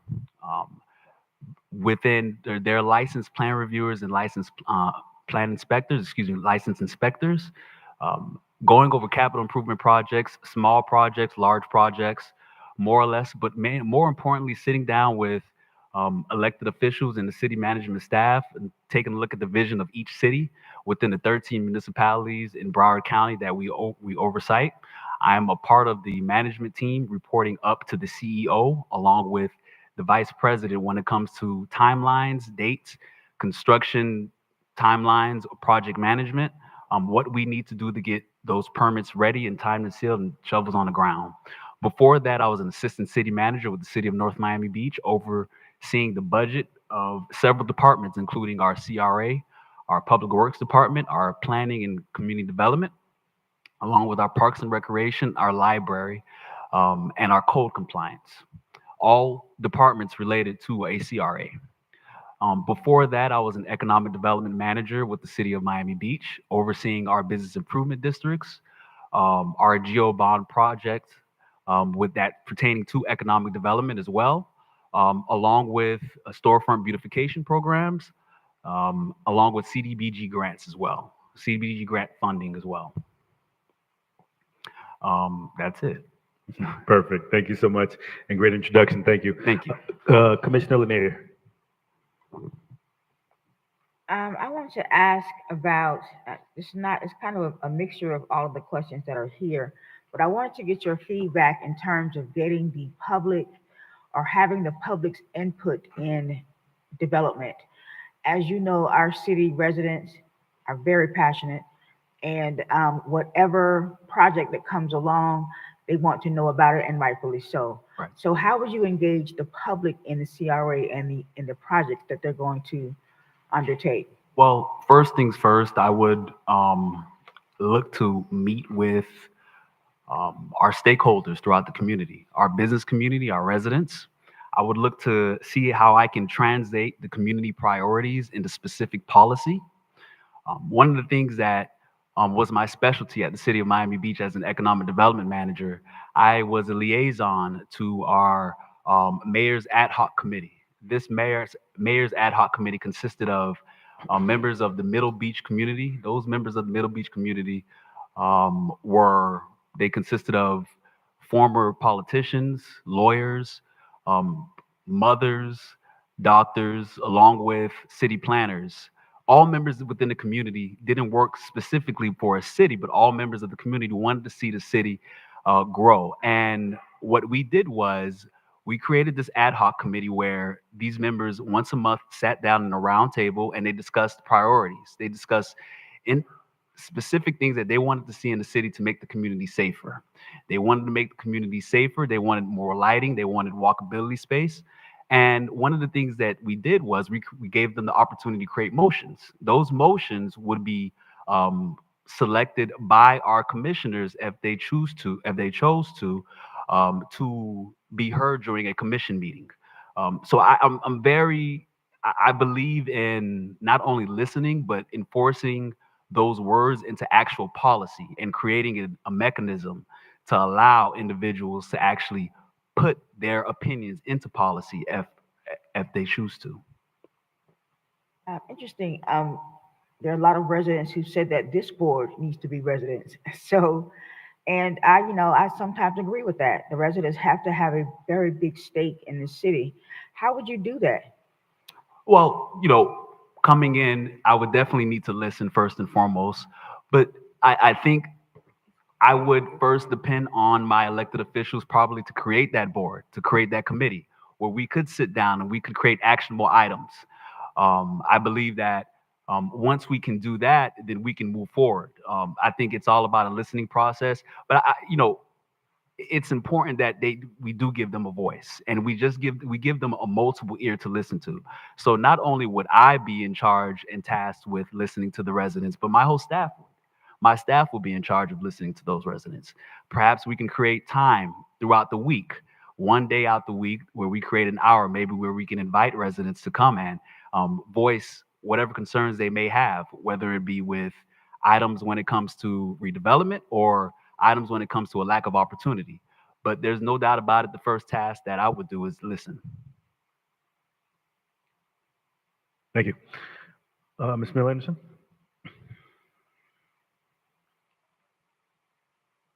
Good evening. Can you discuss a time when a redevelopment project faced significant public opposition? How did you address the concerns? I believe every redevelopment project that comes to any city, residential or city-based, is going to come to any opposition. That's just the nature of the game. And I think it's necessary to have not only the right minds when it comes to getting the process done, but the right personalities as well. People come from a good place and they come from a good heart. And I think that it's important that, again, we listen to them. We make sure that we look to enforce what their needs would be, whether that's putting some community benefits package together or creating opportunities for education. I understand that this city has an amazing maritime industry, and putting in together a marine science program for individuals in the high school, creating specific things that would cater to the residents, that would help them equip to go to college or come back after college into the workforce. That we would like to go ahead and see that. I think that would be important as well. So just making sure that we create those mechanisms and invite them to come back whenever there's any pushback. But also, I think more importantly, when we talk about the pushback, we have to go ahead and enforce town hall meetings. We have to go ahead and develop a plan. We have to go ahead and create a strategic plan to make sure that the residents understand what that plan looks like and what that plan encompasses. So I think it's important that we do that whenever major development comes, and make sure that we have our local stakeholders on board. They understand the procurement process. They bring in small businesses. They understand what the contracts look like, and we include local participation as well. So have you ever experienced a time when a redevelopment project had opposition? Yes. Specifically, what? Sure. At the city of North Miami Beach, when our CRA we were looking to create a downtown development authority, and within our CRA, and the pushback was because we had a school and we had a park area there. One of the main concerns for the individuals in the school, of course, was the increased density. One thing that we created community benefits for the school. We created community benefits for the parents, making sure that they were a part of the process, of the development process. We invited them to meetings. We made sure that they needed to, not only before before an item was placed on the agenda, they were abreast. They were briefed on that item. We made sure that they knew what that item was, whatever their objectives were. We went back to the developers and we talked about that. And we always briefed with our residents as well, specifically in that area. Commissioner McCoy? Thank you, Chair. Can you speak to your experience or knowledge, working knowledge, that is, if any, of tax credits and the tax credit application and any kind of tax credit projects that you've been a part of? Sure, absolutely. Thank you, Commissioner McCoy. At the city of North Miami Beach, 2 developments within the CRA use tax increment financing.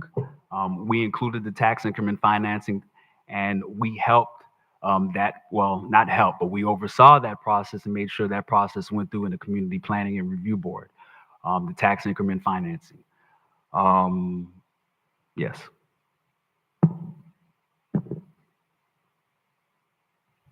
Thank you for that. Additionally, can you speak to any experience? Well, you said you oversaw one of the CRAs was one of the departments that you oversaw. Can you clarify that? Were you in the operational role or just actually oversight? Well, as an assistant city manager, my main goal was operations-wise and making sure that we stuck to our timetables within state regulation. So enforcing Chapter 87, along with Chapter 163, making sure that we were on point with our timelines and our state codes. I also oversaw our CRA director within events, public events. Also, when it came to design development of specific smaller scale capital improvement projects and infrastructure projects, I also oversaw those as well. Okay, grant management, any of those programs, similar to tax credits, any of the development projects that you were a part of consisted of drawing down on some state or federal dollars that were compliance driven, that you had some monitoring oversight over or responsibilities for? I'm sorry, Commissioner McCoy, can you repeat that? I was speaking about grant dollars. Okay. And any programs that you may have been a part of or had oversight over when it came to monitoring and compliance. Thank you for the question. Federal Yes. or state dollars. Yes. At the city of Miami Beach, I oversaw our community development block grant programs, which consisted of the rehab using HUD dollars. I oversaw the program, making sure that, again, those timetables were on point and administration of those dollars were specific and to the standard and the code. Some of the highlights of that program within the CDBG, it was some years ago, but some of the highlights were we completed about 85% of affordable housing unit. Also, we rehabbed a elderly service unit within that program as well, at the city of Miami Beach. And the source of those funds were what again? Were they state dollars? Well, the CDBG grant, those were HUD, from HUD. Okay. Okay. All right. Florida Statutes 163. Can you tell me about your knowledge and understanding of that? So I've enforced the Florida State Statute 163 when it came to local development. At the city of North Miami Beach, where I oversaw the CRA department, I oversaw the interlocal agreements as well with our local agreements with neighboring cities. At the city of North Miami Beach, we created a transportation trolley program under the CRA, using that Chapter 163 rule, where we were allowed to go ahead and plan and program a trolley program that traveled outside the city of North Miami Beach city lines to go to our multimodal tri-rail service line outside the city. This impacted economic development, workforce development, and housing. This trolley, it was a pilot trolley project, and it also went to the city of Aventura's Aventura Mall to create destinations outside of the city for economic development and workforce development housing as well. Thank you. Can you speak to some of the, and pardon me, Commissioner Spears, I know you may have mentioned this question with the previous applicant, your development experience in some of the largest or large-scale developments in dollars in that regard? I would like to start with at the city of Miami Beach. At the city of Miami Beach, I was the liaison for that 41st Street Committee, Mayor's Ad Hoc Committee group, where we turned that committee group proffered dollars of $15 million for a general obligation bond project. The general obligation bond project was a project that more or less took a look at community thoroughfares. It was a state road, and the project, it called for wider sidewalks, enhanced lighting, creative placemaking, places to sit. That I was a project manager in that. We had specifics dealing with the county along with the state because it was a state road. Also on North Miami Beach, we developed N&B Place. It was a 2-tower, 28-story unit. I believe, geez, I have it written down here. It was N&B Place. It dealt with, it was 700 residential units, 11,000 square feet of retail space, and 6,800 of square feet Class A office space. It also had 957 parking spaces. Also, where I'm currently employed at CAP Government as a project director, I dealt with a affordable housing project called the Pinnacle Development in Miramar, the city of Miramar. That was rather large. That dealt with 110 affordable housing units. Both projects were in the range of multi-million-dollar projects that dealt with specific project management calls when it came to timetables, along with coordination with our city staff, along with residents as well. Chair, thank you. I yield. Thank you, Commissioner. Well, first and foremost, just want to thank you for interviewing with us, as we said earlier. But my first question is going to be at CAP Government in North Miami Beach, staffers, how many staff did reported to you, and what was your role at each one? At CAP Government, I currently have, give or take, about 55 plan reviewers and inspectors that I oversee, making sure that we administer to the Florida Building Code, also administer to the vision of each city. I work in about 13 municipalities, so I meet often with 13 city managers, 13 representatives, a group of commissioners and mayors of 13 municipalities as well, administering the vision and the goals within the city, making sure those permits are administered in a timely manner and we hit those timetables, going to commission meetings, making sure that we establish not only a presence there, but also a presence that is known that we handle our business as consistent as timely as possible. Thank you.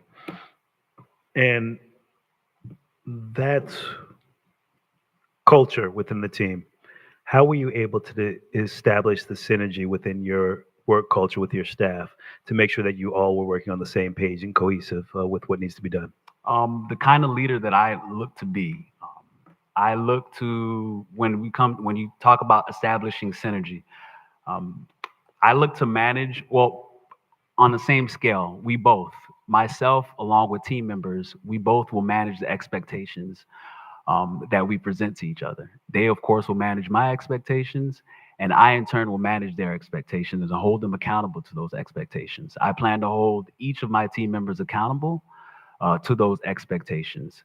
I believe that, on top of when a correction needs to be made or when a mistake happens, we learn from those. We learn, we create those lessons, and we create an environment where it's okay to admittedly make mistakes, but we need to learn from them. And I think from that, trust happens. And once trust happens, then flexibility can happen.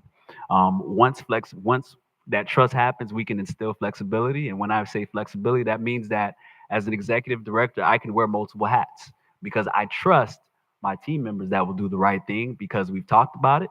And we've also established that expectation that I hold them accountable to.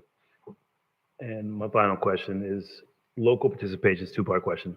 What does local participation look like for you?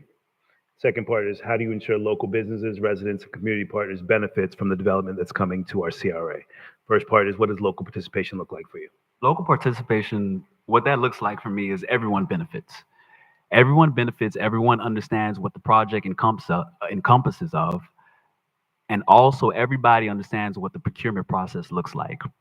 From what I understand, our CRA is doing an excellent job with getting the word out of what the procurement process looks like. I've seen several advertisements for workshops. So I think the steps are there to program or to invite local vendor participation. I think what we need to look at is the procurement process and what that procurement process looks like and how we can definitely take a look at enhancing that procurement process as well. That was perfect. That was Okay. what I was looking for in regards to answering that local participation, because the second part was to ensure local businesses are benefiting. So inclusive procurement is what we're looking for, what I was looking for. So thank you for that. Right. If I can, Chair, Please, I would like continue. to add as well, one of the things that I've learned when we invite local vendor participation, we want to make sure they qualify. And one of the things that I would like to do is possibly take a look at, and I've done this before, it's with specific contracts with breaking them down. Mainly public work contract, well, mainly contracts in the public works sector of breaking them down and making sure that they're small enough that they're feasible for those local vendors to take advantage of those opportunities. Good.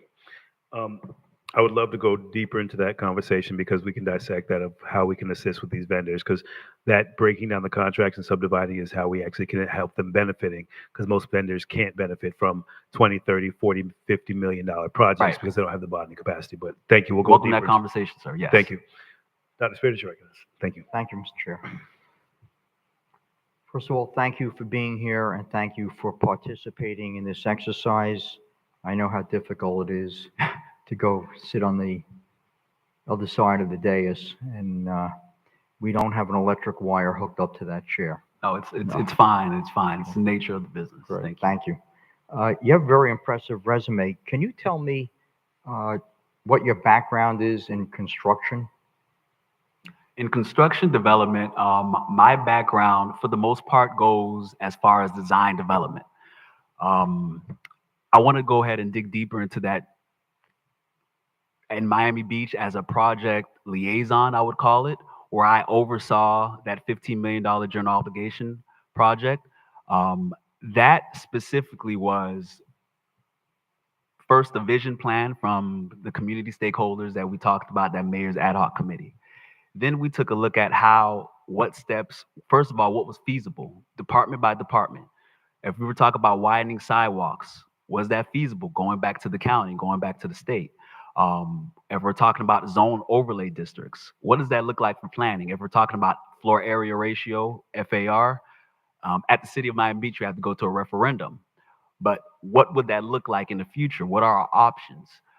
We created, after the vision plan, we created a feasibility list of what was, and we worked with AECOM, by the way. And we sat down and we discussed what would be feasible for each project that they named, which, some things we couldn't do, of course, because we're talking about state roads, but talk about on-street parking. When it came to on-street parking, and things of that nature, transportation and public works and infrastructure improvements, we mainly, for the most part, broke each specific discipline down by department. And once it was finished, we handed it over to the capital improvements, our CIP department, which then in turn took a look at it from a more robust perspective of a construction development background. I'm very familiar with CAP, and they're an excellent company. They do a great job. What specifically is your role there other than management? You're just you manage architects and engineers? Yes, sir. Architects, engineers, and also government affairs as well. I handle government affairs. Whether there's an item, if there's an item that comes to the agenda, whether it's a community planning meeting or a commission meeting, I would be the person that would talk and discuss, after, of course, briefing with our city officials and our city manager of what direction they would like to go and represent the company in that way.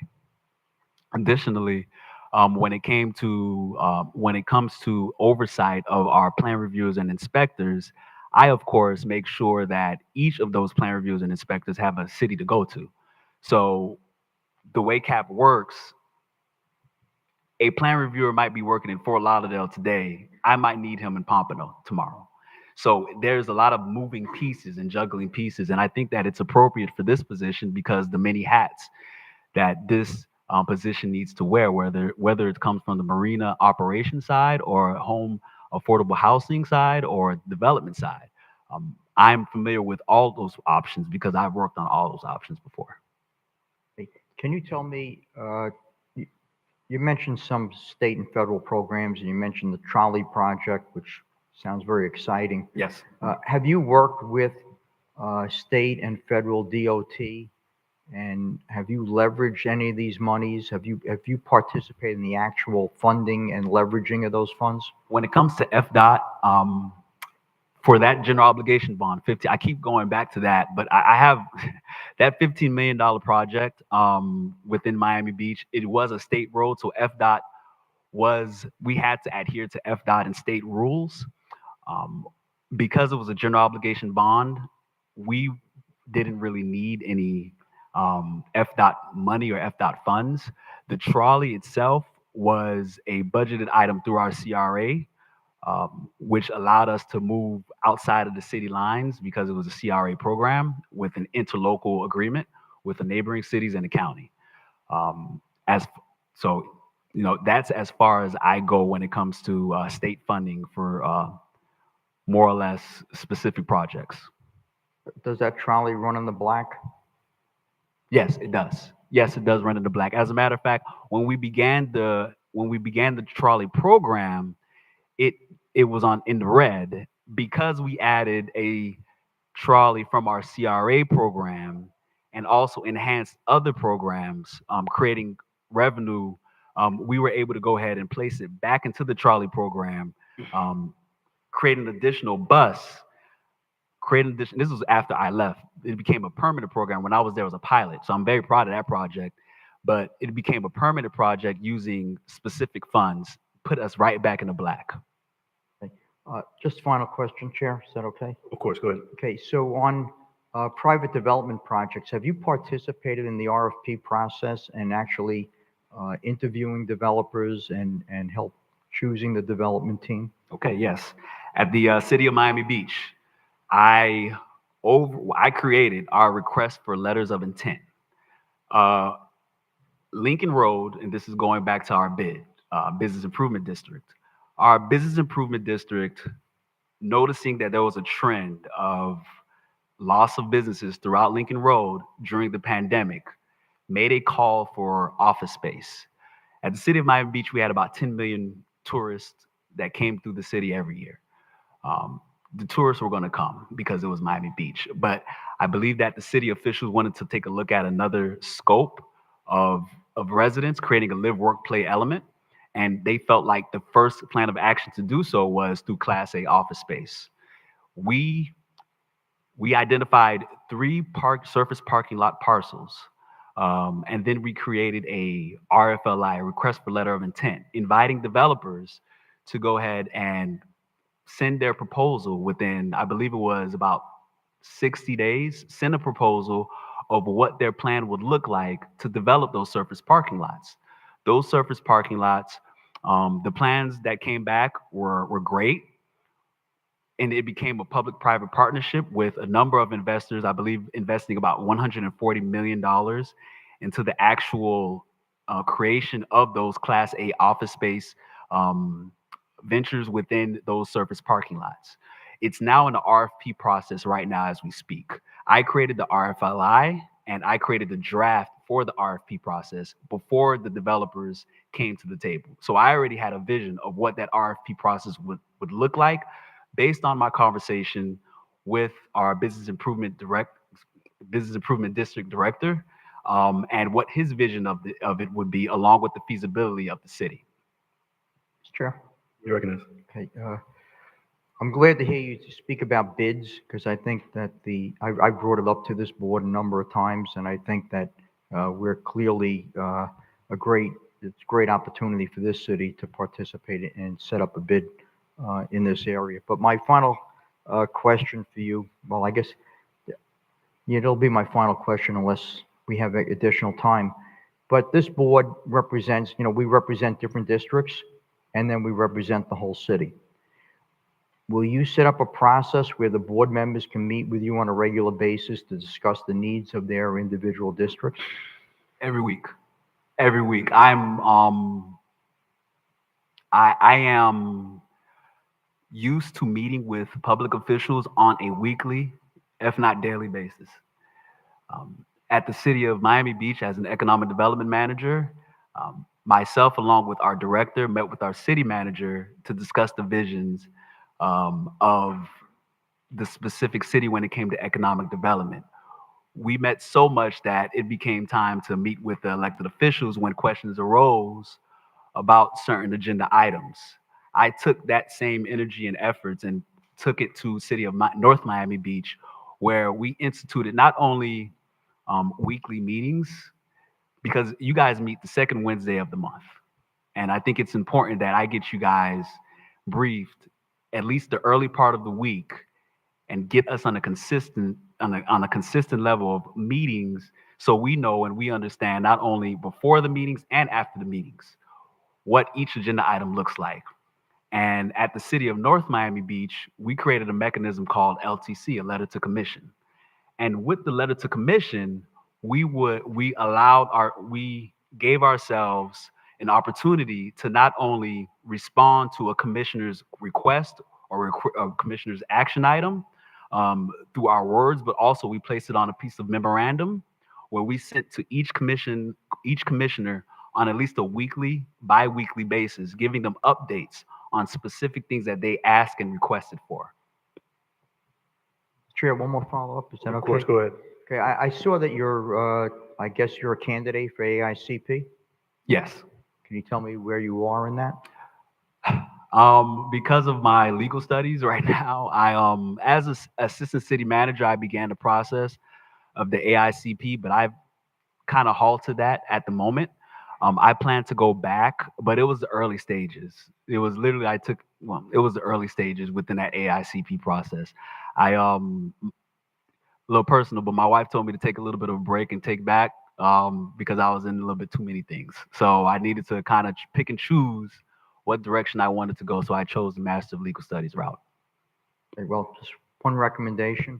I worked for the American Planning Association in Washington, probably before you were born. And part of my job was handling the certification process and school certifications. So I would recommend that you move forward with that. I think would be very beneficial in your career. Thank you, sir. Thank you. Thank you, Board. All right, so we have about 10 minutes left. We're going to do just some final questions. If anybody has a follow-up question for our candidate, Yeah. you're recognized, Ms. Lanier. I just wanted to ask, the CRA has a budget that comes from TIF dollars. How do you look at increasing the revenue, period, in regards to the CRA? Not relying on TIF dollars, not relying on its budget, but bringing more money so that the budget is bigger every year.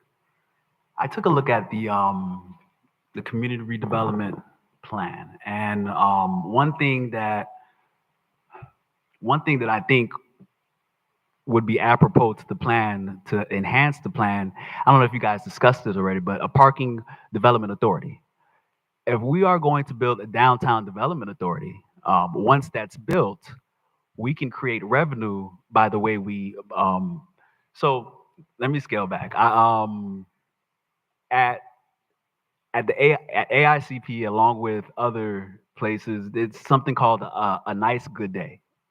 And a nice good day entails an individual going to a specific area and they parking their car, going ahead and enjoying a nice meal, enjoying whether it is the park amenities or an amphitheater or anything else like that, and coming home several hours later. The revenue that you can create off of that, whether it's from parking, whether it's from that individual using their dollars at a local restaurant, that individual going to the amphitheater, that individual using their dollars at a local supermarket, that reverberates back to the community. So going back to creating when you create a downtown development authority along with a marina district, you should have, I believe, a parking development authority, which would enhance revenues other than CRA TIF dollars. And of course, I'm open to any other options. But I think looking at that plan and looking at measurable items, the first thing that I took a look at was a parking development authority to capture on. Yes. Thank you. Thank you. Follow-ups, commissioners? Chair, You're recognized. thank you. What is your recommendation? We have a number of projects that we have. We have a couple projects that we've put out for RFP, which is very much relying on the private development partnership. We have some affordable housing initiatives that we've started, and we've partnered with a community development corporation. How do you, what's your recommendation on how we approach those? And let me also add this one. We have an infrastructure burial project as well. And I wanted to know your perspective or thoughts on best practices, approaches to resolving some of our capital needs in terms of development, as well as, that's the question, in terms of development. What's your recommendation? Yes, sir. Yes, sir. We need a plan. I think that's as simple as it is.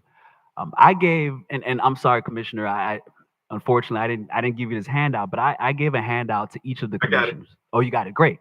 So I gave a handout to each of the commissioners, and each of the commissioners, I illustrate a 30, 60, 90-day plan. Within that 90-day plan, I would like to go ahead and present a long-term strategic plan that encompasses the annual budget priorities, the infrastructure improvements, the capital improvement programs, the handling and the operations of our marina, business incubator projects, things of that nature. With the many hats that our staff wears, I believe that a plan is appropriate to determine what those next objectives are. What's feasible? What's the low-hanging fruit that we can concentrate on? What are the plans that we could break down bit by bit and talk about them and discuss them on a robust level with our commissioners, with our staff, with our residents, and how we can attack each one on a one-by-one, each line item by each line item. So that's something that I've looked to create, that strategic plan. That strategic plan, I believe, would be aligned with what I think is that 2039 timetable that we have set for the CRA. That strategic plan would at least get us through that, at least the first 5 years of what that looks like, and we can build on that strategic plan as we go on an annual basis, sir. Thank you. Additional comments from the board? Mr. Chair? You're recognized. Okay, so clearly you live in the Miami area right now. Yes, sir. Are you willing to move to this area? My wife and I have already planned and strategized specific ways of transportation for me to get to and from. So yes, I am ready to travel, and I'm ready for the long nights, long days ahead when it comes to this job. So does that mean Tri-Rail? Yes, Okay, thank you. Tri-Rail, Bright Line, car. I'll be there. Additional comments? Questions? Well, thank you so much for the interview and taking the time. We will give you 5 minutes, though, just if you have any closing statements or anything else that you want to just leave the board with. Absolutely. Again, it's a pleasure to be here. It is a pleasure to be here. And I would say this, that I believe that I am, along with my skill set, I believe that I fit this position very well. I believe that the candidates that we have here today, I think they're very, very good at what they do. But I believe that I touch on all points. If you're looking for someone within the building department, I work within several building departments all throughout Dade, Broward, West Palm Beach County, or Palm Beach County. If you're looking for someone with city managerial experience, I also touch on that as I was an assistant city manager for a city that encompassed about 58,000 residents for about 2.5 years. If you're looking for someone that is project driven, that understands construction development, that understands project development, capital improvements, along with financing and how TIF dollars work within the CRA and how we can use those TIF dollars to enhance an area, I've done that. I've also worked and created the findings of necessity for our North Beach CRA within North Miami. Not North Miami, City of Miami Beach. So I am prepared and I'm ready to be the executive director here. I believe that I touch on all points and I check off all boxes. And that's without meeting with each of you. And I am prepared to meet with each of you and prepared to meet with each of the residents as well, to talk about any shortcomings that we may have and how we can improve on those shortcomings within this 14 years or so left we have in the CRA. Good. Thank you so much again. Thank you for your interest in the city of Much Riviera appreciation. Beach. We Thank you, appreciate sir. the time. Thank you for the interview. Thank you. Board, we okay to just keep going? Good? All right, we're ready. Thank you, sir.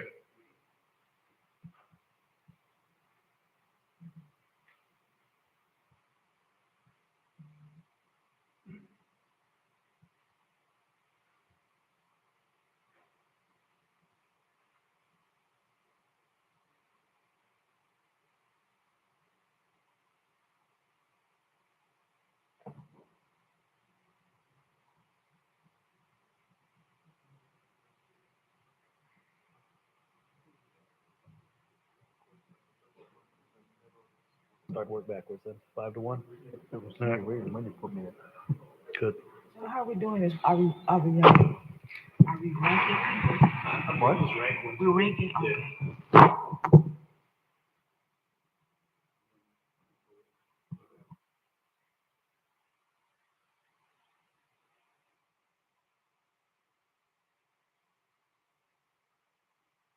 Tonight. Yeah, I think after we do this, we'll decide that tonight. And I think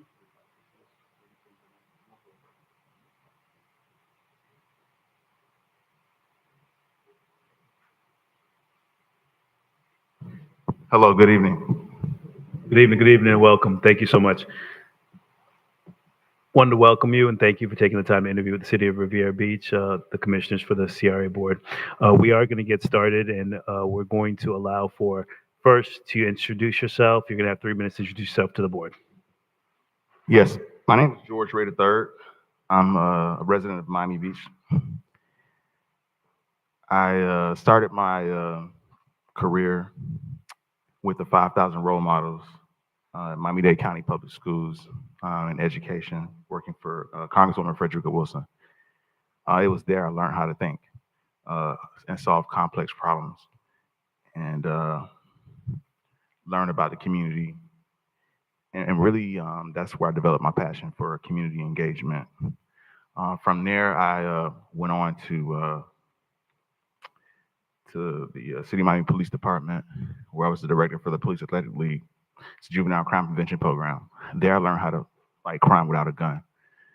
And from there, I moved on to Miami-Dade County to the budget department, where I balanced a $3.2 billion budget. And I rotated through 6 county departments. And after my manager's training program was over with, I worked in workforce development for Career Source South Florida. And then I moved over to the Homeless Trust, all with the Miami-Dade County Agency. I was a adjunct professor, and I was offered a job with MDC to be the manager for the Small Business Education Program, which is the largest small business education program in the country. Miami-Dade College is the largest community college in the country. From there, I moved on to FIU, doing the same work as a business analyst, a senior business analyst with the Small Business Development Center. For over a decade, I did nothing but produce jobs, create jobs in the community, and just do economic development work. And now with the International Franchise Association as Senior Director for Franchise Ascension Initiatives, I'm in charge of a program that creates wealth. It's designed to close the wealth gap for minorities through franchising. That's a little bit about my work portfolio of experience.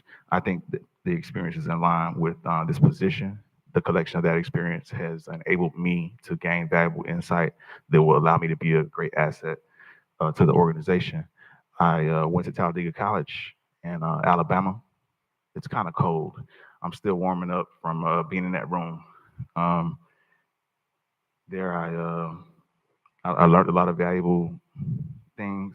I went from there to FIU, Florida International University, where I received my MBA in public management. And then I went to Georgetown University, where I studied franchising. And I put all my education and experience to bear in all my previous work assignments. And this would not be any different in that. I'm very passionate about the community engagement and also small business. So that's a little bit about my experience. Thank you, man. Was I on time with that? Listen, right on point, right on point. Okay, all right. We weren't technically using the timer, but thank you. Okay, all right. She wasn't? Oh, well, everybody's on point. We were using, okay. Well, thank you so much, and thank you for the introduction again. Welcome to the city. We'll go ahead and start with Dr. Spiritus, just work our way back. Go ahead, Dr. Spiritus. Good evening, and thank you for participating in this process. We really appreciate you being here this evening. Good evening, Dr. Spiritus. Can you tell us what development projects you've worked on and what role you played in those projects? So I've worked on different projects. I've worked on affordable housing. I've worked on industrial. And I've also worked on government development projects. When I was working with Miami-Dade County in the budget department, sometimes development projects take a while, but I worked on a courthouse that they recently built in the police college. I served as a board member for the Miami-Dade Economic Advocacy Trust Board in the past, where I advised Miami-Dade County Commissioners on economic development policies. And part of my preview was vice chair of the Small Business Committee. And in that role, MD had parcels of industrial land, and we worked with companies to attract them.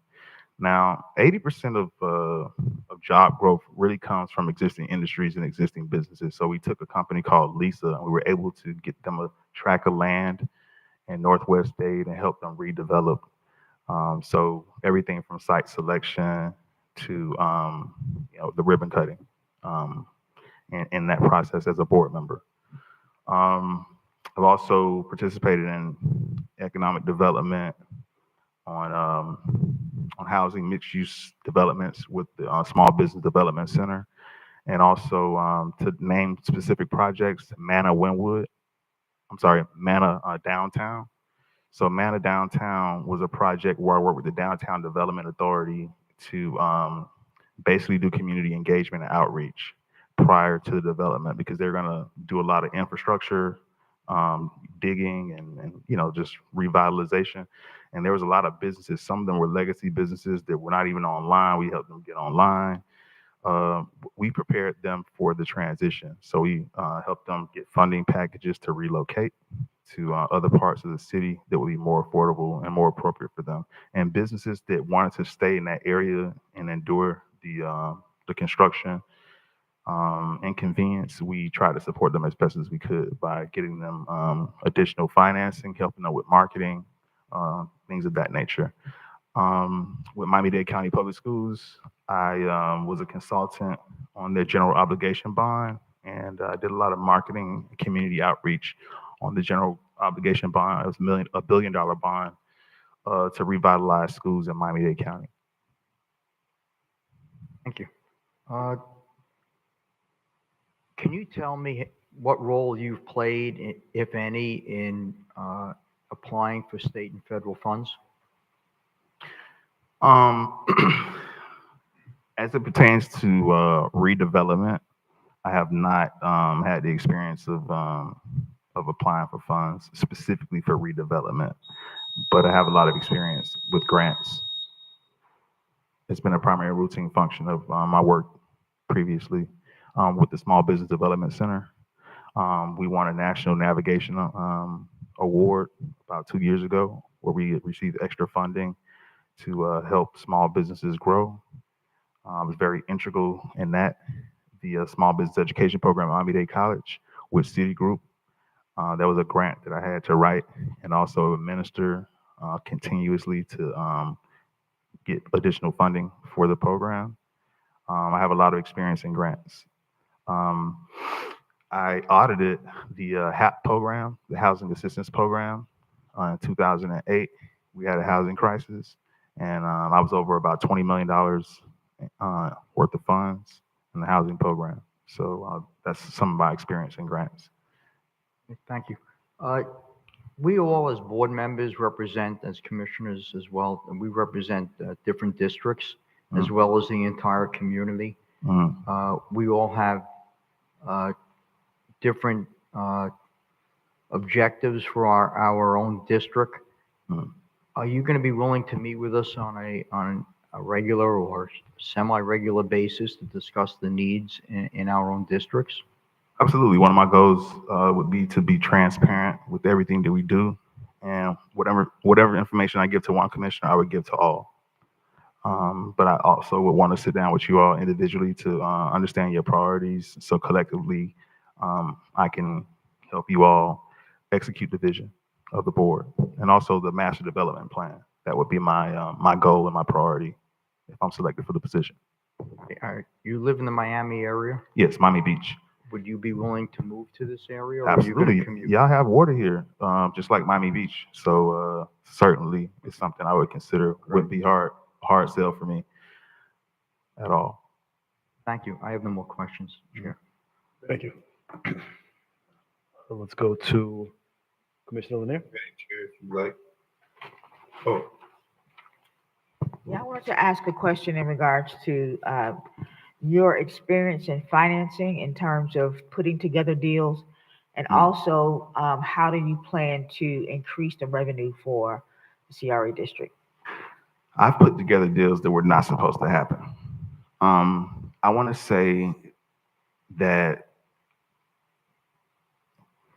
one of my strongest skills is getting things done. And sometimes getting things done that are not supposed to happen. My track record of success in that area speaks for itself. I've won awards with FIU as community ambassador. I've won national awards with the SBA as well. Our center won the Innovation Award as a result of my hard work. I worked on a project called the Business Gap Project. It's a project where I developed economic canvassing exercise where we went out and engaged local small businesses. We surveyed them to find out what their critical needs are and ways they can improve. We also engaged local governmental entities and leaders. The second phase of that was to educate them on small business, how to do business with the city or with the county, marketing, HR, financial assistance. And we presented our findings to the commission. And then after that, right there, we were able to get dedicated funding for those small business owners to help them with facade improvement, with build out of new developments, etc. So my experience in financing is very extensive. For the last 10 years prior to me working with the International Franchise Association, I was a startup consultant with FIU Small Business Development Center, covering from Key West to County Line Road in Miami-Dade County. And I developed excuse me, I can develop competitive early growth strategies for small businesses and help them seek financing as well. People would come in and talk to me about the concept that was in their head, and I would take the concept in their head all the way to execution. I've been responsible for helping create millionaires, veterans as well. So I'm very proud of that. One of my clients, he won a National Veteran of the Year award, Haynes Security Services, Ed Haynes. I took him from $30,000 to over $5 million. I'm not sure where he's at in terms of revenue now, but he started out with a small security contract guarding the Metro Rail. Then he went on to the school board and on from there. Part of that success came from me establishing an MOU, a memorandum of understanding, with Miami-Dade County Public Schools. So I've done that with different agencies, governmental agencies, and also private businesses. And part of what I do right now is to establish relationships with franchises in hopes that the cohort participants will be able to be franchisees for them. So I've lived, walks, and I sleep and eat economic development of small business.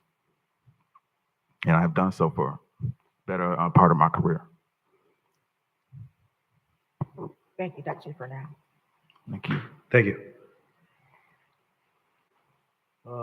Councilman Millerson. Good evening. Good evening, Councilwoman. How do you balance the needs of economic development with the preservation of community character and historical assets? I think it's critically important, protecting the heritage of the community, because the heritage of the community is what gives the community its character. And so I believe that local participation is critically important. That would be my top priority on any project I touch, because if the community is not a part of the economic development process, then it's going to be gentrified, okay, in a way that they won't be able to participate in. If my thought is, if we're not at the table, then we're on the menu. So it's essential that when we talk to developers, that we, make it a priority to talk about local participation. So whether that's a workforce training program or whether that's a program similar to the one I'm running now, where we prepare people to be franchisees, there's going to be a lot of mixed-use retail space available.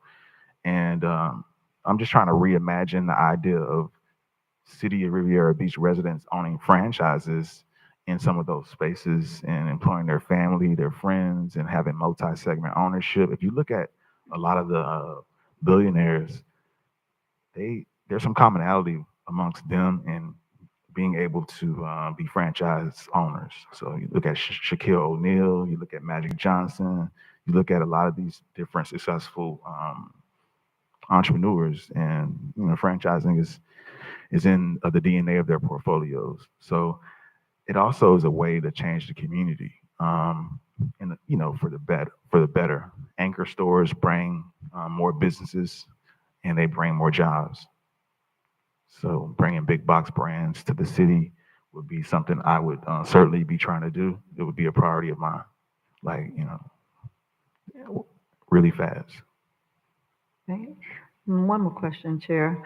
Describe a time when you had to navigate a challenging political or community environment to move a project forward. How did you handle that? Oh, I got a lot of those right there. Because my passion is working in community, being involved in community engagement. My time working for the Police Athletic League, fighting crime without a gun. There's a time when we had a rash of police-involved shootings in the city of Miami. And part of my job under the Chief John Timothy was to be proactive in community outreach and engaging kids. I developed a summer learning loss program to help establish bonds with residents and have them bond more with police officers. My time with the Small Business Development Center, working with the city of North Miami Beach, the Economic Canvassing Project. Initially, it was slated to go. Actually, Jadel, the guy who just interviewed with you all, I worked with him on that project. Well, we had 2 initial meetings, everything went well, and then they were just not interested anymore. So I had to literally lobby the entire council to get them to see the light on why this was important. And it was really important. And ultimately, I had unanimous vote on the project, and we won a national award as a result of my work on that project. So I'm very proud about that, and I have the hardware to prove it. So if you have an opportunity, you can look at my LinkedIn page, and you'll see some of the awards I received as a result of that. I also had the SBA administrator come down and personally recognize the work that I was doing. So very proud about that. Thank you. Thank you. There's some questions, Ms. Melanson? Commissioner McCoy? Thank you, Mr. Chair. How you doing, Commissioner McCoy? Thank you. I'm great. Thank you. I wish you were here today. Same here. Mr. Ray, I am interested in understanding your experience and what you can share with us about Florida Statutes Chapter 163. Okay, so that right there is a CRA law. I'm familiar with the law and the contents inside. So it just basically spells out the redevelopment law and how things should be governed. I know that our CRA here sunsets in 2039. And we have about just under $1 billion to spend under $1 billion to spend until the CRA sunsets. So the law talks about different things. Like, for instance, one of the things I like was the findings, being able to get assessments and findings that may be able to extend the life of the CRA. That's something that I focused on. So yeah, I had an opportunity to review it. And it's something that if I was in this job, I would know more intimately. Okay. And speaking of knowing intimately, so I was going to ask you, that is the legislative part of it. Mm-hmm. Do you have specific projects or understandings within a CRA development or CRA district that you worked on or been a part of that you can speak to some sort of measurables or success or outcomes? Absolutely. As I previously was stated, I about 2 years ago, I won a national award for working with the North Miami Beach CRA. Was recognized by the Small Business Administration. Sure. So can you elaborate on exactly like the project? So Absolutely. What was it? The BizGap program was designed to really to check the pulse of the small business ecosystem in North Miami Beach. We started the project off by identifying geographical areas within the CRA that were pertinent to the North Miami Beach Council. We surveyed small business owners. First, we did some pre-marketing to let them know we were coming. And we didn't just come by ourselves. We came with people from the Office of Economic Development. We came with commissioners and even the mayor to some of the businesses. We found jewels in the community. Some of those businesses, the council was not even aware of. I found a robotic company from Germany that was like 3 blocks away from the city hall, and they never even knew about that. We were able to really understand the needs of small business owners by engaging them, by surveying them. And after that, we provided them with some small business education on how to do business with the city, to take advantage of the resources that were available. We had workshops and seminars. I'm also a business professor by trade. So we had workshops and seminars on small business, on marketing, on HR, on finance, talking about creative financing, how to get financing, the different agencies and entities besides traditional financing that was available. We presented our findings to the full commission. We had a business expo where we invited all the small businesses to showcase their businesses. And finally, we had some grant funding set aside for them to apply for at the conclusion of the program. 90% of them applied for the program, 40% of them received it. We were able to really help some businesses. I was able to get a UPS store located in North Miami Beach. They have a huge immigrant population, and they send a lot of goods back home frequently. So it was a demonstrated need. We were able to get that done as a result of the economic canvassing exercises. Also, there was a restaurant that hadn't had a sidewalk permit since COVID. They yanked it because of COVID, and that was about 30% of the owner's revenue. I was able to successfully get that back within like 3 days because I literally had the vice mayor with me doing that canvassing exercise. So that was some of the benefits of it. And we were recognized by the Small Business Administration. Thank you, Mr. Ray. I was actually going to ask you about your resume's reference to academia. So what is your role now? Are you currently still practicing as an adjunct instructor at Miami-Dade College? No, not anymore. But I have spoken to some people here. If I was to receive this job, I would want to still teach one class a semester, and that class would be a class that would probably engage students to do economic redevelopment work in some type of form or fashion. I spoke with the Palm Beach Community College and Polytech as well. There's a professor who has a whole franchising course that he teaches that we can probably get residents involved in. Well, Mr. Ray, if I can interrupt you, Sure. I'm really not that interested in academia. I was more concerned about the balance and how you would be able to balance your interest in whether you're doing academia and community redevelopment, because without a doubt, this is a full-time commitment. So I wanted to kind of understand, was that something that you would be looking to do going forward? And Yeah, certainly that I'm wouldn't not be a priority of discouraging that. mine. This would be Go ahead. that would not be a priority of mine. This would be more of a priority of mine. I guess what I'm trying to say is that students are creative and they have bold ideas, and sometimes tapping into their ideas can help you implement things in business that are this cutting edge, and they can really make us more competitive. So from that perspective, I think it's important to engage the future workforce, but that would not be a top priority of mine. My top priority would be to really just get a handle on things, understand what's going on here, and how to align the staff's work with the vision and also the mass development plan. I think that right there would be more of a priority for me than anything else. Sure. One question I have for you, Mr. Ray. We have a number of projects that we're undertaking, including a current.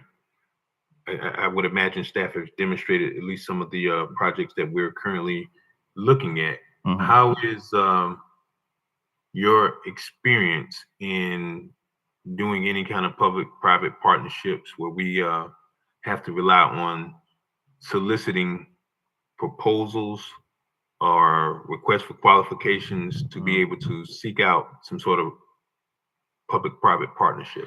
Well, I have a lot of experience in that area. I've served on RFP committees before. I've led pre-bid meetings, so I've been through every phase of that process. So I'm somewhat familiar with it in a way that would be an asset to the city. Did I answer your question? That was great, but let me clarify. So, and that's very, very commendable, and I appreciate that. I was going to elaborate. One of my concerns is we rely heavily on a lot of specific consultants to do the actual analysis and that sort of thing, and then the actual creating and drafting of our request for proposal and request for solicitation. What experience, if any, you have in terms of actually looking at what our needs are, meeting with the members, and being able to formalize a request for proposal, speaking specifically as to putting together a proposal, understanding what our needs are, and then putting it out for competitive solicitation? If your question to me is, will I be the person doing that if I was selected for this job, or would it still be farmed out to a consultant? It would just be a matter of feasibility. Right. And my concern is I would hope that we can be able to streamline some of those things in-house. Obviously, as the community redevelopment director, you're really are the navigator as to best practices, how we move these things forward. Understanding the project, right? Mhm. You would have the ability to be able to better direct, okay, well, obviously I'm well skilled in understanding how do we put together a signature project, or how together we put together a request for proposals on a mixed-use development looking to target affordable housing, and then also having, 20,000 of retail and office space. So that's I want to understand any experience, and if not, what's your approach to how we would resolve that? Because obviously I'm not interested in being heavily reliant on consultants as we've been in the past. Mhm. And I want to know if any experience that you bring to the table will be able to help us streamline some of those things in-house to make it a more efficient process and a much faster process. Absolutely. I've done it in the past, and I don't see any reason why I wouldn't be able to do that in the future. But I also want to review, what's happening now, before I try to make any changes. Sometimes, uh, what's happening now may not be the worst thing that's happening. Sometimes you have to double down on those things. Um, so I would want to just get a full understanding of the process you all have here in place. But I've done solicitations and bids with the Homeless Trust. You'll see that in my resume. I've also done that as a board member with MD, Miami-Dade Economic Advocacy Trust. It's a primary routine function of the board. They do things like that. Um, I've done it also with Miami-Dade County and FIU. So I have some experience in that area, and with every phase, from pre-bid, well, the drafting, pre-bid, just everything. Now, the drafting aspect of the document, that right there is a technical skill, and I would just have to balance my ability to do that with time management. So I certainly would want to see what would be more feasible. It may be more feasible to have a consultant, or it could be more feasible for us to do it in-house. It just all depends. And I think it depends on risk reward. So in terms of time efficiency, so I think that's important to look at. I don't want to over deliver and say, oh yeah, I'll do all that. That may not be the best thing. I want to do the best thing for the city. One thing that I'll tell you that I can assure you of is that I'll be working hard for this city day and night. I'm a visionary. So the average person just has sight. They only can see what's in front of them. And I think it's important to have a vision. And I would want to take the vision of the city to the next level. And I would always keep the community in mind in everything that I do. And I would negotiate to get the best price on everything we have. Anytime we're giving out CRA money, I would spend it like it's my money. And I'm very conservative when it comes to that. So I would be negotiating the best deals for land, the best deals for participation with developers. I would want to ensure that there's local participation in everything that we do, and that we develop robust job training programs and also small business programs that complement the development to ensure that residents are prepared for the redevelopment and they're participating in the redevelopment so they're not gentrified. So that would be my main goal. I've seen Miami grow over the years and the redevelopment efforts that ensued there. And as a result of some of those efforts and working with some of those economic development agencies, such as the CRA, I acquired mentors who, I've had an opportunity to kind of like see their work, and that has given me inspiration for the work that you all do here, and that's essentially why I'm here. So, my career portfolio, I think it spans all encompassing of what CRA is here. When you think about slum and blight, you think about crime, you think about homelessness, you think about housing, you think about education and workforce, you think about small business and franchising. So my work experience and career portfolio, I think it speaks to my dedication to public service and also to economic development and small business. Communities are changed by entrepreneurs. Communities are changed by residents. Communities are changed by its leaders. And I've been a part of that process throughout my entire career, and I'd be happy to be a part of that here in Riviera Beach. Actually, coming here, I didn't realize that I had family here, but I have family here. So, this place, I knew it was special, but it's a lot more special to me now than it was before. So, I would certainly be a stakeholder here. I would move here to make sure I'm participating in the local community to really understand the needs of the community. And I don't have a wife and kids yet, so I would make this my wife and my kids until I have both.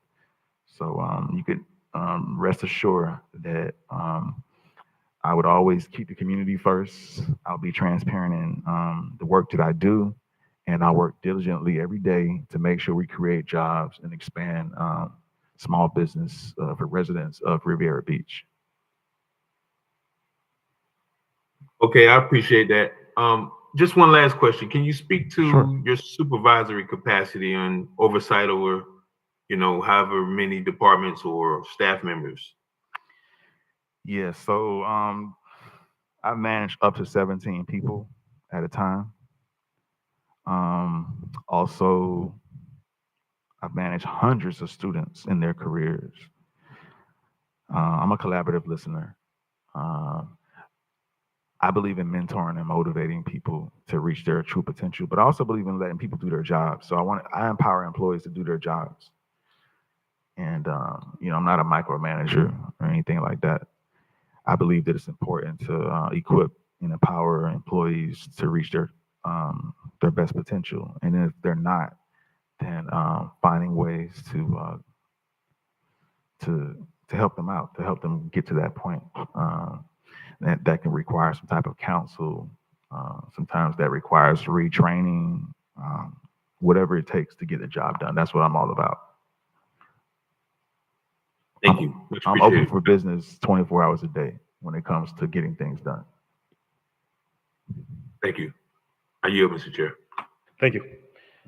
And thank you again for even your interest in the city of Riviera Beach. My questions are just based upon local participation. What does local participation look like to you? Well, I think local participation is critically important when it comes to the CRA because redevelopment efforts typically it change communities and it'll gentrify communities if the people in the community are not participating in that process. So developing robust job training programs, a contractor capacity building program. A lot of contractors, they don't have capacity because of bonding or past performance. And I think it's important to work with developers like Mr. Milo and the related group who, have programs similar to that. I think it's critically important. So in the future, they're able to take on larger jobs and employ more people, the subcontractors. Become contractors at some point. Also developing franchising programs and other small business development programs to stimulate small business growth. I think it's critically important because there's going to be a lot of redevelopment. There's going to be a lot of retail space. What are we going to do with that retail space? Who's going to be the business owners in that retail space? Who participates in that? I believe it's vital and critically important that the residents of this community participate in that. So that starts with really getting them prepared, and all of that starts with a plan. And that plan and that vision, I think it comes from the board, and it's something that I'll be able to execute.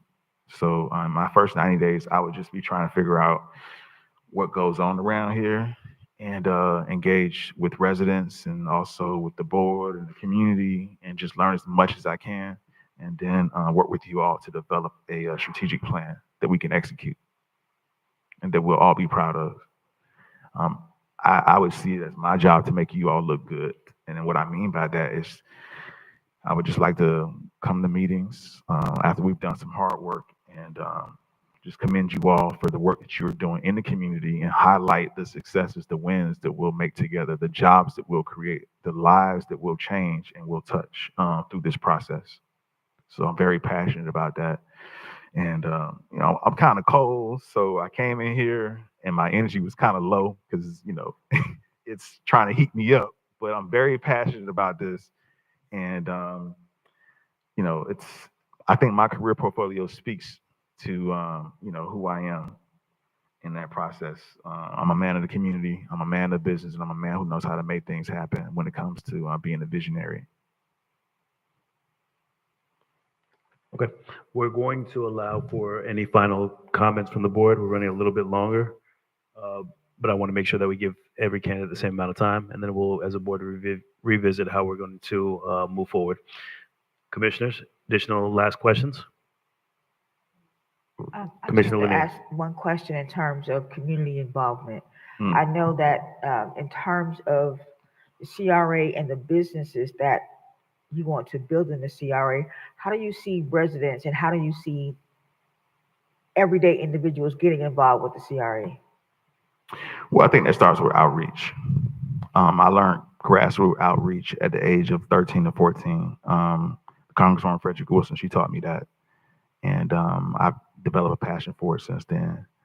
I am a campaign strategist. Well, I'm formally trained as a campaign strategist with the Congressional Black Caucus. So when it comes to outreach and engagement, that's one of my strong points. I've won awards for that as well with FIU, Community Ambassador Award. Out of the entire university, they chose me. And it's a really big school. And they do really big things. Okay, thank you.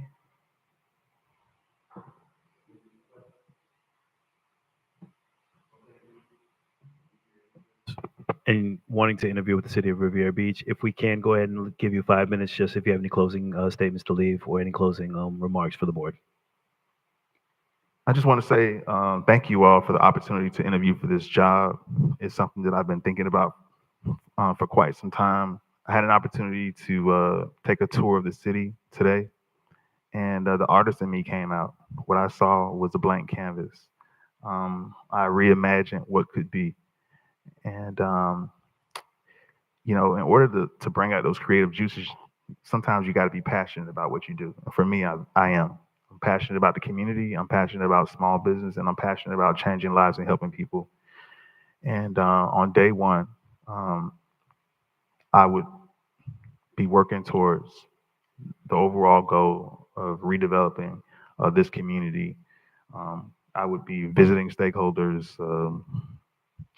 visiting you all on a regular basis as well, to really make sure that what we're doing is in line with what you all want us to do, and also the community's will. I think my career portfolio and track record speaks to that, of someone who's capable of getting things done, and even things that are not supposed to happen. So if you give me an opportunity to be the executive director, I won't let you down. I will work day and night to make things happen for this organization. I want to thank you all for your time and attention to this. Thank you. Thank you so much. Thank you. Thank you.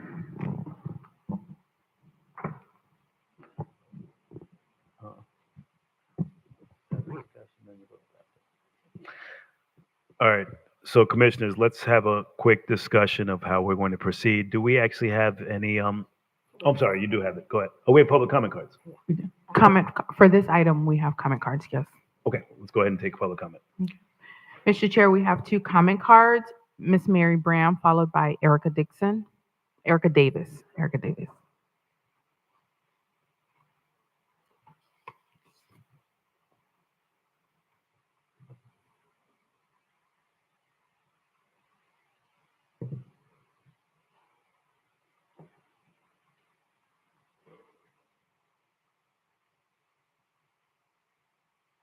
Dear Graham, Riviera Beach, happy holidays to each and every one. I took my notes here tonight because I feel as if that this is a great undertaking here tonight that we would do. We sunset in 2039 or 2038. You will correct me if I'm wrong.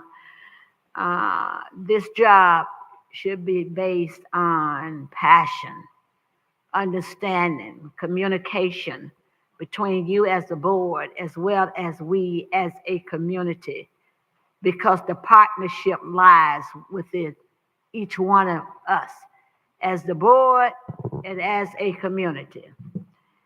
And when we talk about leadership, leadership is based on visions too. How would your vision be in leadership? Cooperating with your staff, doing the things that as a organization that everybody is a part of. This CRA has to move.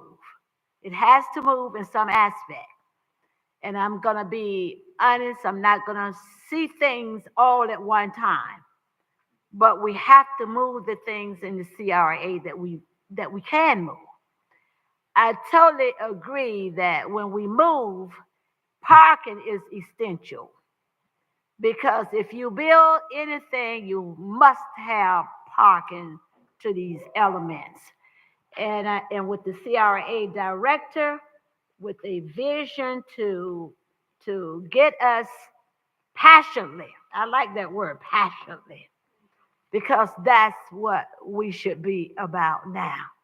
Our determination in moving and doing the things for this CRA should be on the element scale where whoever is the director here, that they are able to move us and they are able to incorporate the ideas with your board as well as the community.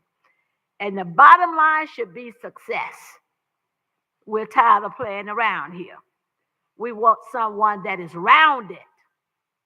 And that's what gets your job done. I can't have someone that's totally in finance and cannot move other things.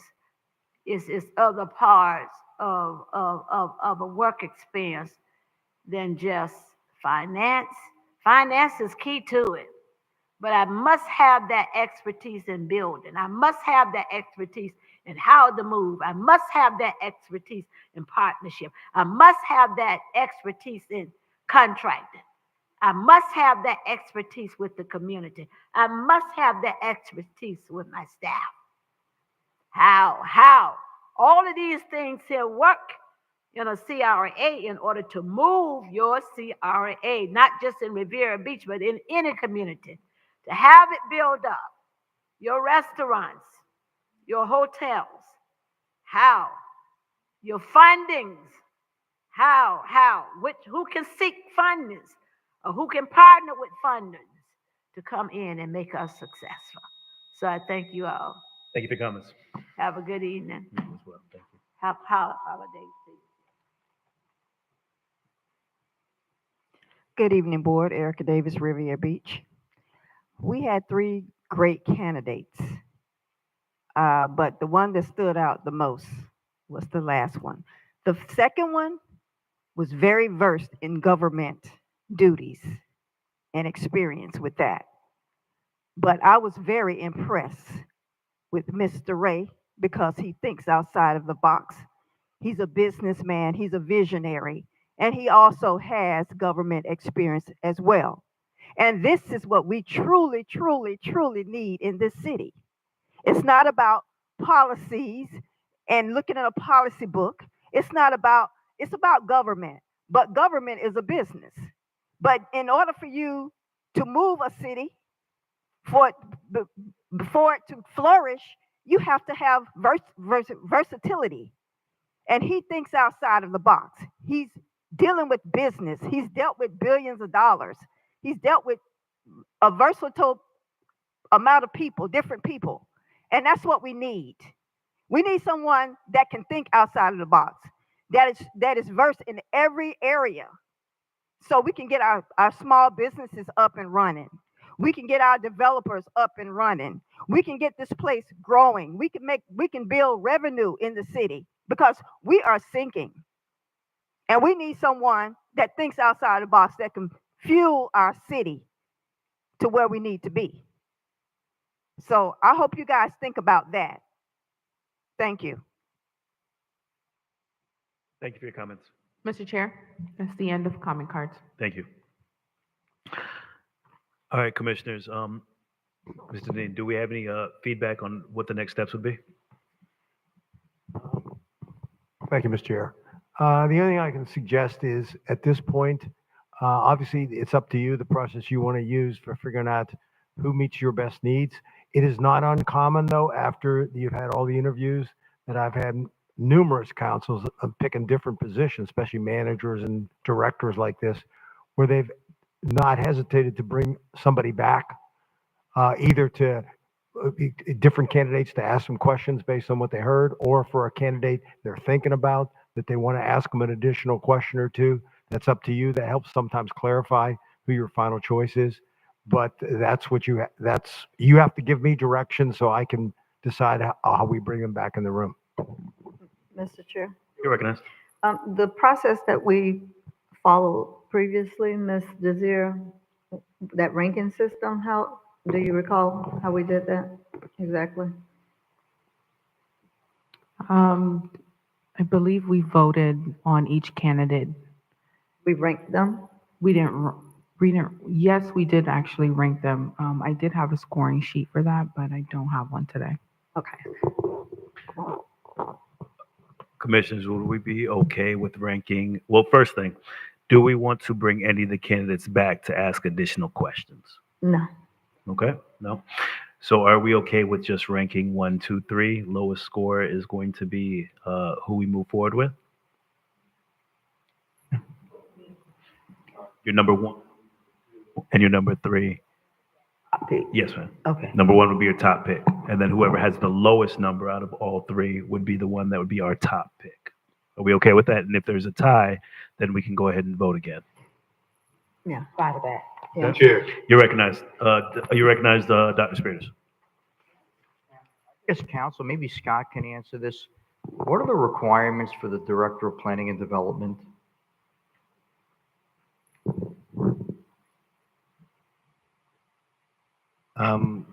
I believe it's a degree in planning or a similar planning or public administration, and 5 years experience in the field. I just off the top of my head, those are what I think the minimum requirements are. So an MBA doesn't meet those requirements. I think an advanced degree does meet those requirements.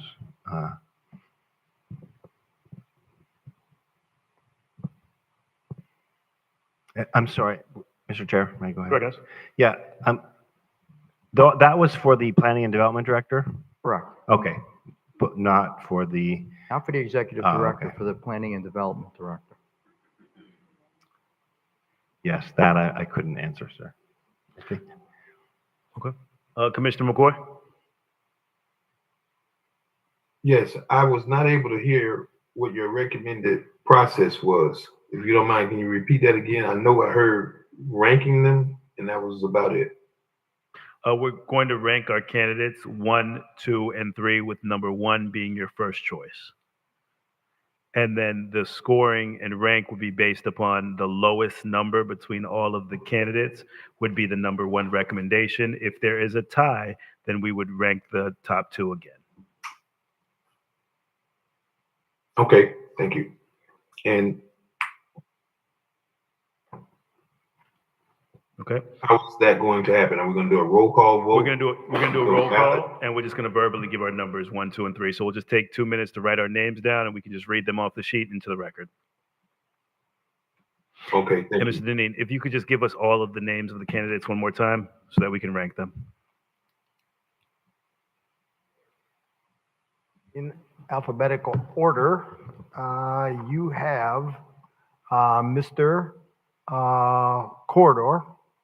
Corridor was our first applicant. He was your first applicant. Mr. Corridor, thank you.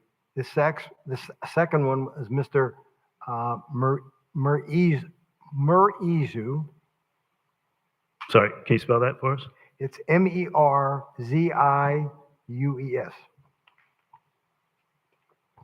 Mr. Merizu.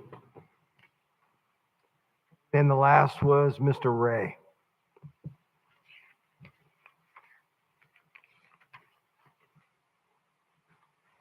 Okay. So Mr. Ray, Mr. Merizu, and Mr. Corridor. Correct. Mr. Chair? You're recognized. Are we going to be able to give our reasons why we're picking 1, 2, and 3?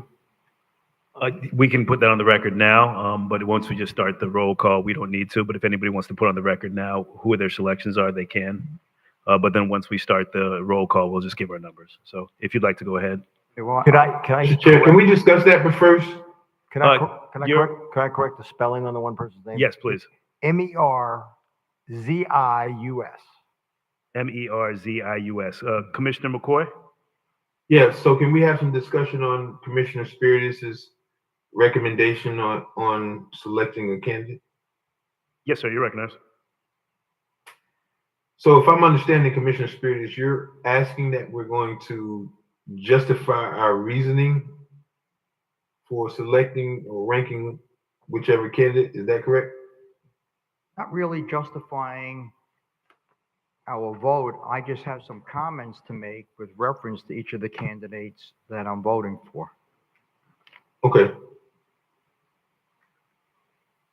All right, thank you.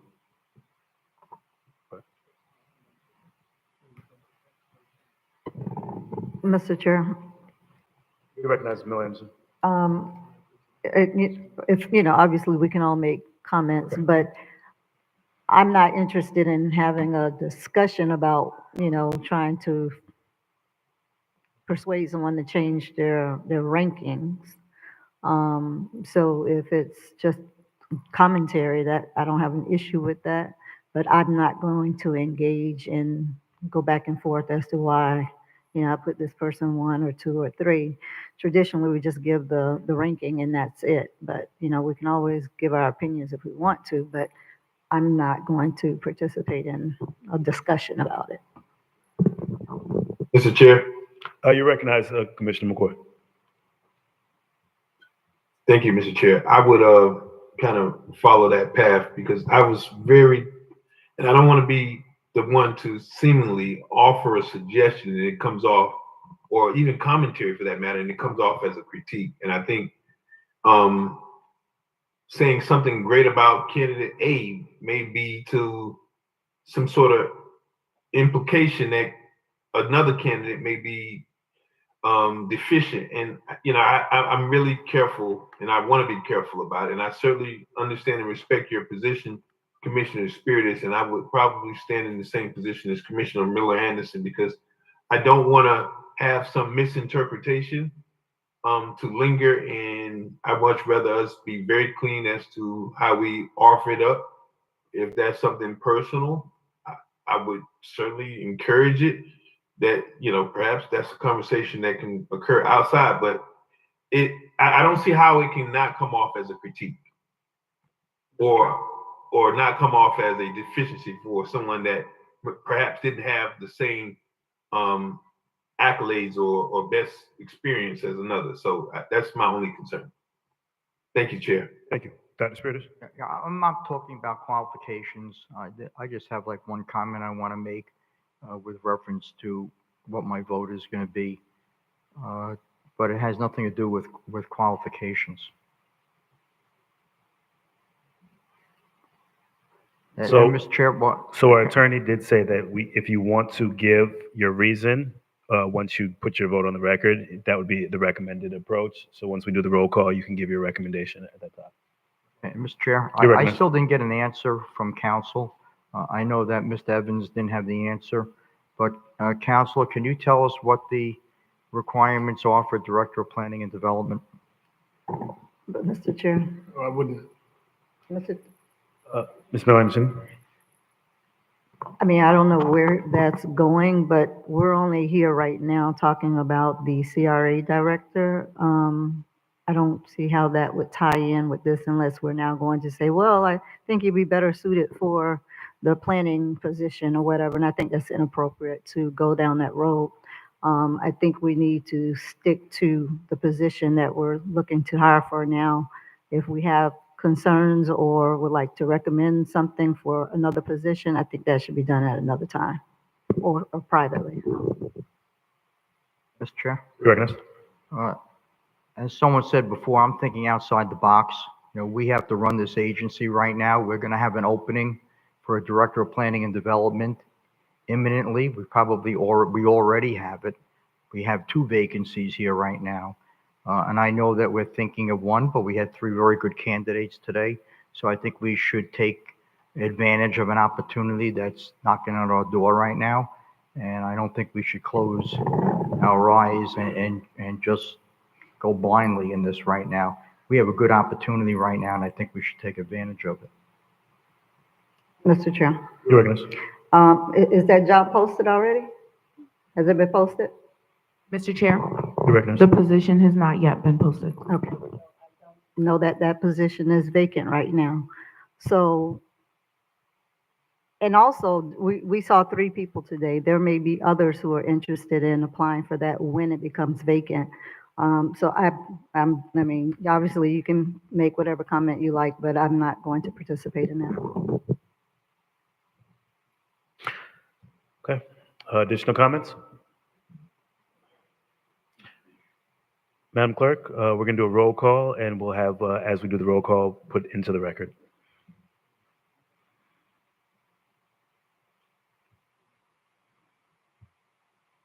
Commissioner Miller Anderson, I'm going to get my ranking, right? Yes. Okay. Right. Oh gosh, what did I do with it? Hold on. Number 1, Corridor. Number 2, Ray. And number 3, Merzius.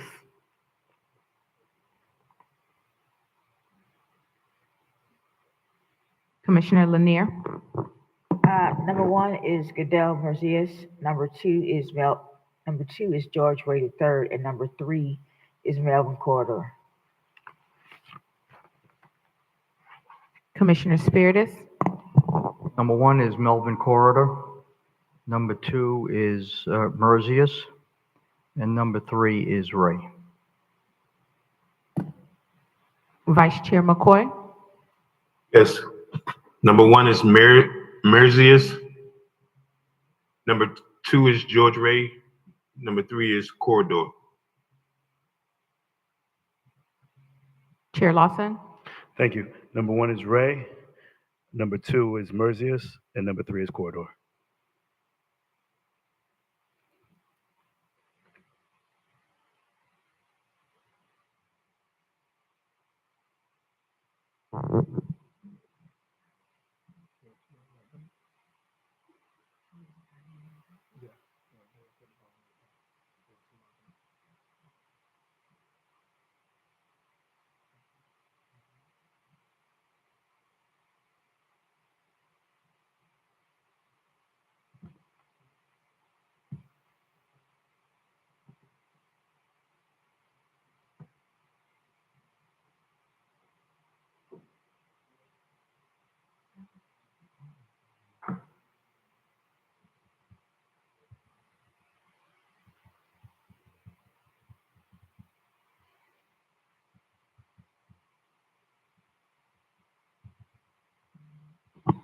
Mr. Chair, You're recognized, sir. based on the rankings, the lowest score is Ms. Merzius, with a score of 9. Second place is Mr. Ray with a score of 10, and last is and third is Mr. Corridor with a score of 11. So your recommendation would be for Mr. Merzius.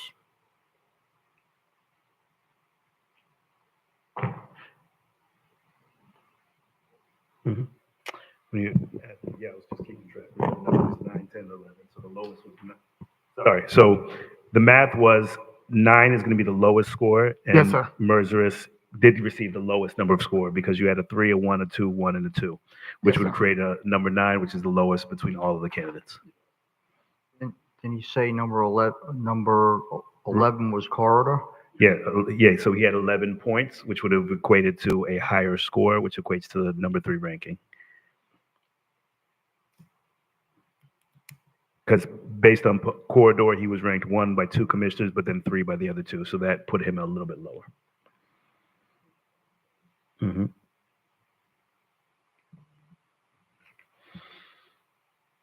And board members, we did have some amazing candidates. Based on this ranking, do we have a motion? And this is where our consultant did lead with, it's going to be a hard decision. So as you noticed, everyone was across the board. There was a wide range, and we had amazing interviews. But do we have a motion for our next executive director? Let me get the top two candidates Yep. first. Top two are who? Number with 9 points was Merzis. I'm sorry, could someone pronounce that for me? Hold on. It is tricky. Merzius. Okay. Merzius, and was number 1 based on score, and Mr. Ray was number 2 based on score. Okay, I'd like to make a motion for Mr. Merzius to be the new CRA director for the city of Riviera Beach. Second that motion. Motion was made and properly seconded. Discussion? Mr. Chair? You're recognized. Right. My only concern, since we're having discussion, is his ability to travel from Miami 2.5 hours a day when we have late meetings. So that's a concern of mine, but I'm willing to give it a shot. Chair, I think that was one of my concerns as well, but I think that the experience and the background outweighs that, and if so be it, what does the CRA bylaws say about a CRA director in the city, or at least in the county? It is, the bylaws are silent to that, for the residency of the director of the CRA. You think there's more on the city side in your ordinances and the city charters. It usually mentions the residency for top executives, but we're silent as to that on the CRA side. I see. So yeah, I stand by my motion to make Mr. Mosaic the city CRA attorney. I'm sorry, the CRA attorney, the CRA director. But I must say, executive director. But I must say that Mr. the third was a very, very good candidate. But I think that Mr. Mercius will serve us better in terms of this transition that the CRA is actually going through at this point. Mr. Chair? Recognized. In the future, I think that we should consider Mr. Corridor for a position in the CRA if a position opens up.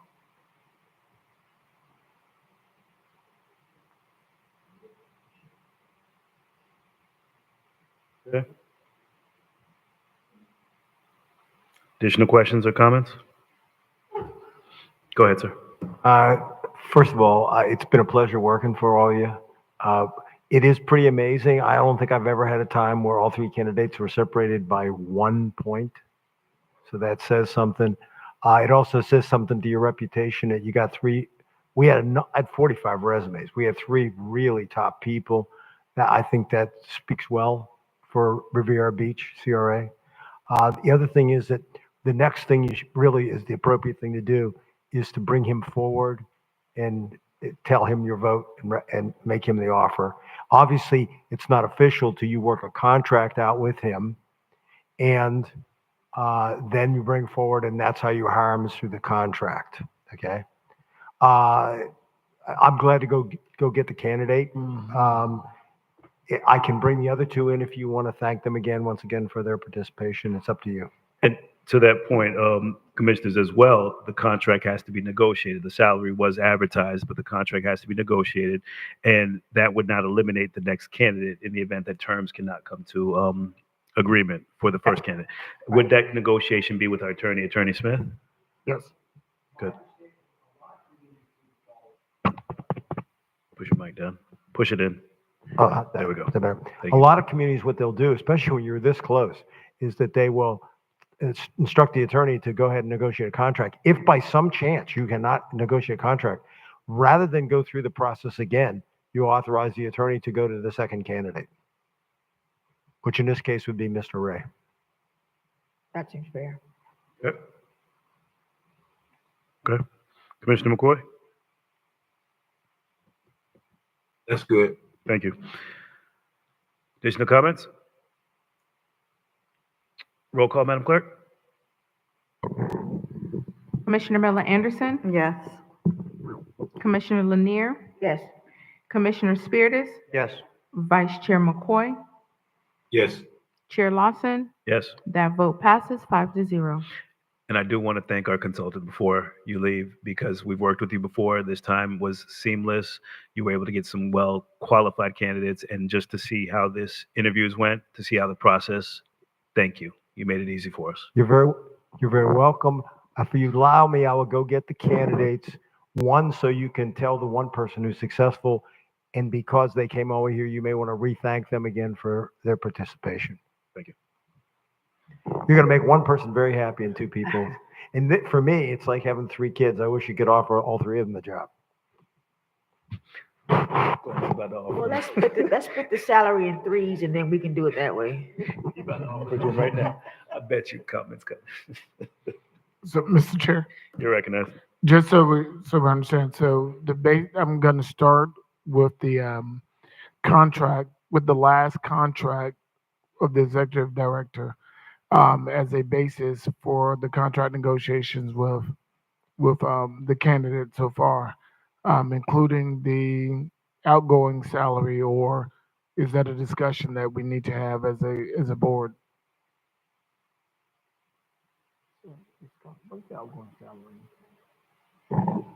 Mr. Chair, You're recognized.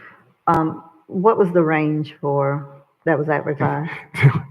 And I knew that was going to be the question. Give me 1 second. Let me bring it right up when I said it.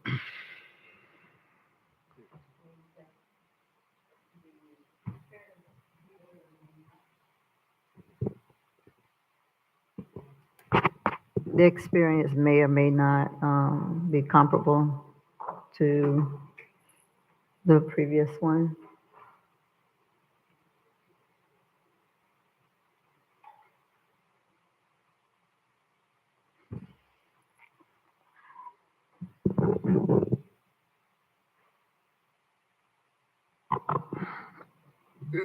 It's a little different because our last executive director was also the city manager, so the salary is only $20,000. The one that we advertised, what did we advertise? We advertised a range around 200,000. We'll give it a consultant to see.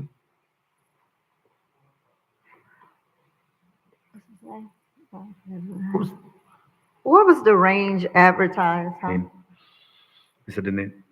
Denis, Mr. Denis?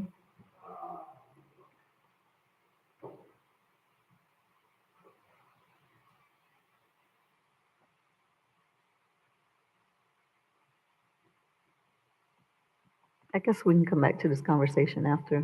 You want to go? Go ahead. We'll come back to it. Mr. Ray and Mr. Cordo, we just wanted to thank you both for your interviews and for your interest in the city of Riviera Beach. We did go through an interview process, and we did go ahead and rank everyone, and you guys were just so close. So we want to thank you for the opportunity to interview with us. But we are going to be extending the opportunity to Mr. Merzios. If please. I just think he's a great candidate, and although I didn't get elected, I think, he's a good guy for the job. I worked with him previously on other projects, and we won awards, and we did great work together. So although I'm disappointed that I didn't get the job, I'm very happy that he got the job because he's very good. Appreciate it, George. Thank you. Thank you, Mr. Ray. Thank you for those comments. We really appreciate that. So let's see if we could get the name right before my first day, right? Please. Oh, no, we're going to be saying it out loud a few times. Oh, boy. Yeah, well, I expect for you guys to butcher it a couple times. Yes. The name is Jadel Merzius. Jadel Merzius. Jadel, yes. Spelled Gedel, last name Merzius. Well, congratulations, Mr. Jadel Merzius. That's fine. The story of my life. We keep practicing it, I promise. But thank you so much for your interest. You were selected as our #1 candidate based upon the ranking of this commission. Thank you. Thank you. Sure. You're recognized. I would just like to advise the candidates that did not get the job. There are other openings in the city right now that have been posted, and there might be other jobs open in the CRA, and we would hope that you would resubmit your resumes when that well, you can submit the ones that are open right now in the city, and hopefully there'll be other jobs, and we expect that there will be other job openings in the CRA. So please don't forget about the city of Riviera Beach. We hope to see you again soon. And to be honest, Dr. Spears wants to hire all three of you right now. So we're going to try to backfill every position because we're in a position where we're looking to bring quality, strong talent to our city. You guys were phenomenal. You were 1 point apart, and I think our consultant told us that he hasn't seen that before. So 1 point apart. So it was very close between the three of you. So thank you, and there will be additional positions, opportunities open in the city. Wow. Okay. Commissioners? I just echo what my colleague stated. 1 point in between each and every one of you. So, and I agree with Mr. Spiritus. Please be sure to put in your application again for any other opportunities that arise. You all did a wonderful job. Thank you. Mr. Evans, Attorney Smith, additional comments for our candidates or next steps? I'll be contacted. Well, first I'll learn how to pronounce Mr. Mirazan's name correctly, and then contacting him this week to begin negotiation on the contract. And then timeline on availability and start time, Mr. Jadell. Well, because we're looking to go ahead and start full speed ahead, I was looking to meet with staff tomorrow. As crazy as that might seem, but there's a lot of work to be done. I've already talked with Ms. Zier on specific items that I like to see get done.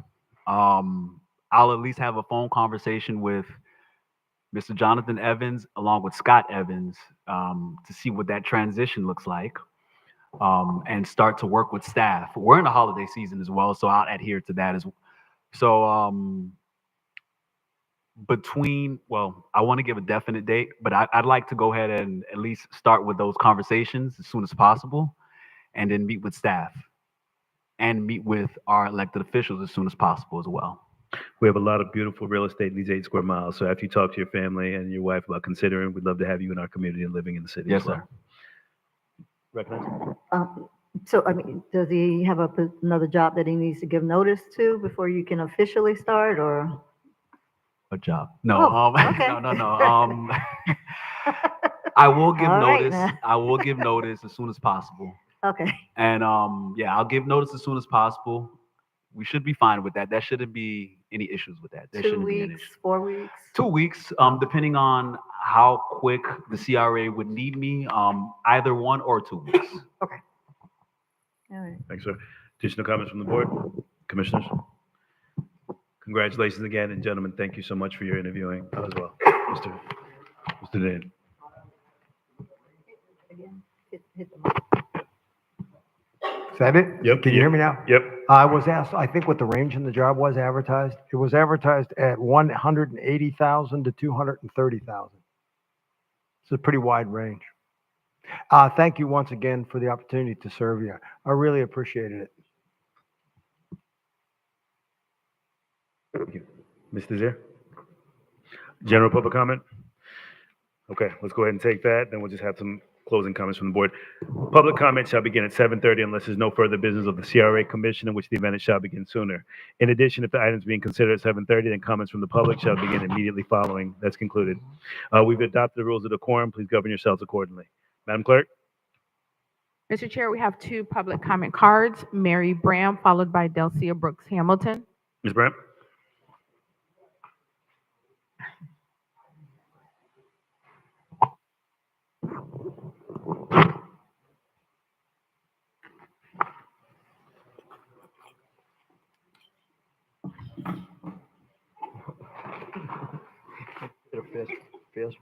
Get out of here. Please do not go anywhere because Ms. Bram is going to say something in reference to all 3 of you all, please. This Mary Bram, a resident of Riviera Beach. I'm quite sure that it was very hard for the board up here. I took extensive notes in your skill sets and your accomplishments, you know. I agree with Dr. Spears. I hope that something is in this city that all of you all can benefit from, because I'm going to say this round here was absolutely excellent, absolutely excellent. And I'm quite sure that the one that was chosen, Jadelle. You said it perfectly. I said it perfect. Okay. It took you 6 months, Giselle. Congratulations to you. And you will work well with us. I am the lady that will stay on guard here, along with others. And you three have been inspiring. I'm so glad. I'm so glad to see this. And this lets this city know that it is others that's outside that have that skill set and knowledge that are willing to come into the city. That's a plus for us right there. So I just want to say thank you. Thank you all for considering this city here and seeing the critical needs and bringing your thinking power and your expertise here and your knowledge to move this place where it needs to be moved. I'm a stickler for working together. You see this staff over here? You have a good staff. So continue to work with them, okay? Continue to work with them. If you want to do some training, like you get in your notes and stuff like that, sometimes Ms. Bram need training too, so that to get things done. I'm gonna send out some condolences here today, this evening. Marion Dozier. We all know Marion Dozier, that unique family that is well known and well established in this city here. She passed on, and we send those condolences for their family and everybody else that is under the aspect of death. Miss Bram sends her deepest condolences. And I'm going to read something right quick here. 9 months to be born in death, pain. He gave you life, Marion, and death. You are no match for the big man, none of us. Above, he claps his hands, waves his hands, gave you a nod, and bowed his head. That's who the big man above is. He inspires us. He encourages us. Faith healer, comforter, Marion Dozier family.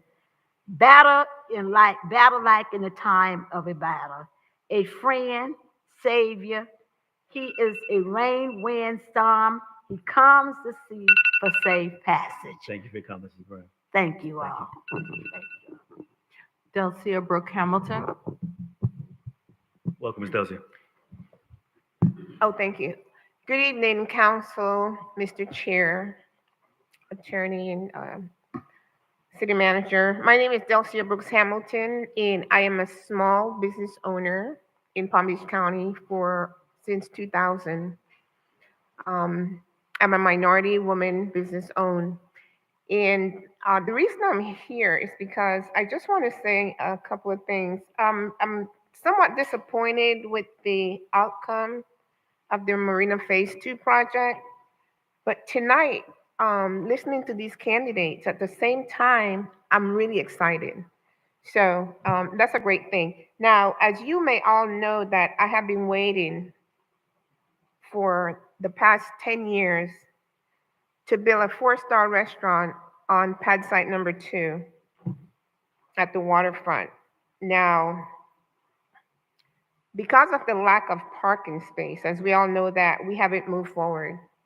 Now, for the record, I'd like to say that there are 3 pad sites, pad site 1, 2, and 3.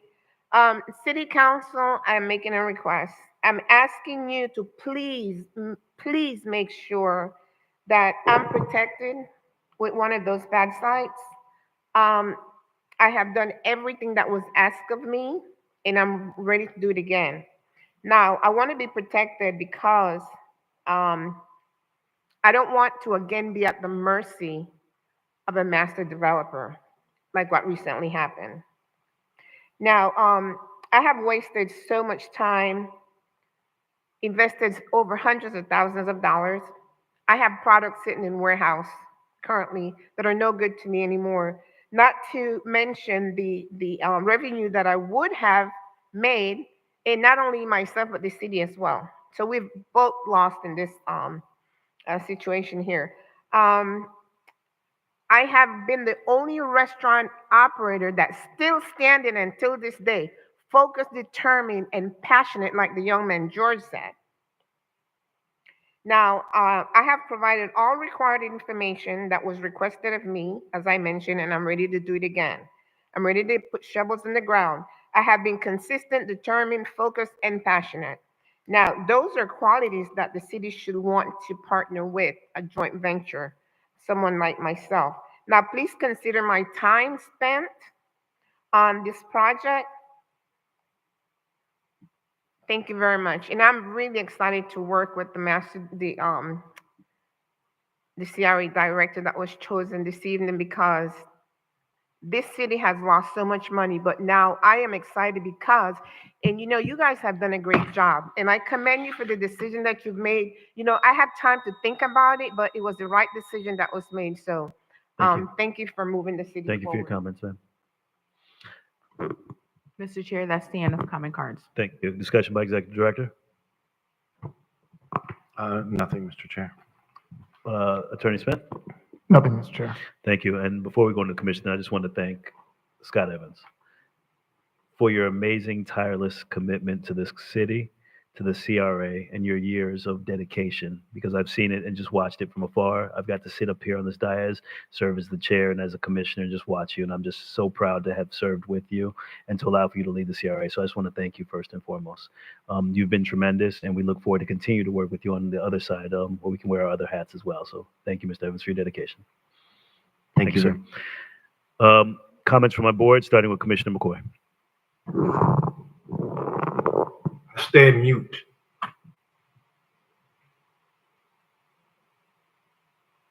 It's been mute.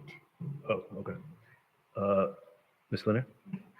I'd just like to remind the public that next Thursday, December 19th at 6 o'clock here at the Marina, we're gonna continue our conversations about the water in the city, about the new water plant, and the measures that have taken place since the OIG's report. That's next Thursday, December 19th, 6 p.m. here at the Marina. Thank you. Commissioner Spears. I too would like to thank Scott for an excellent job as the executive director of the CRA.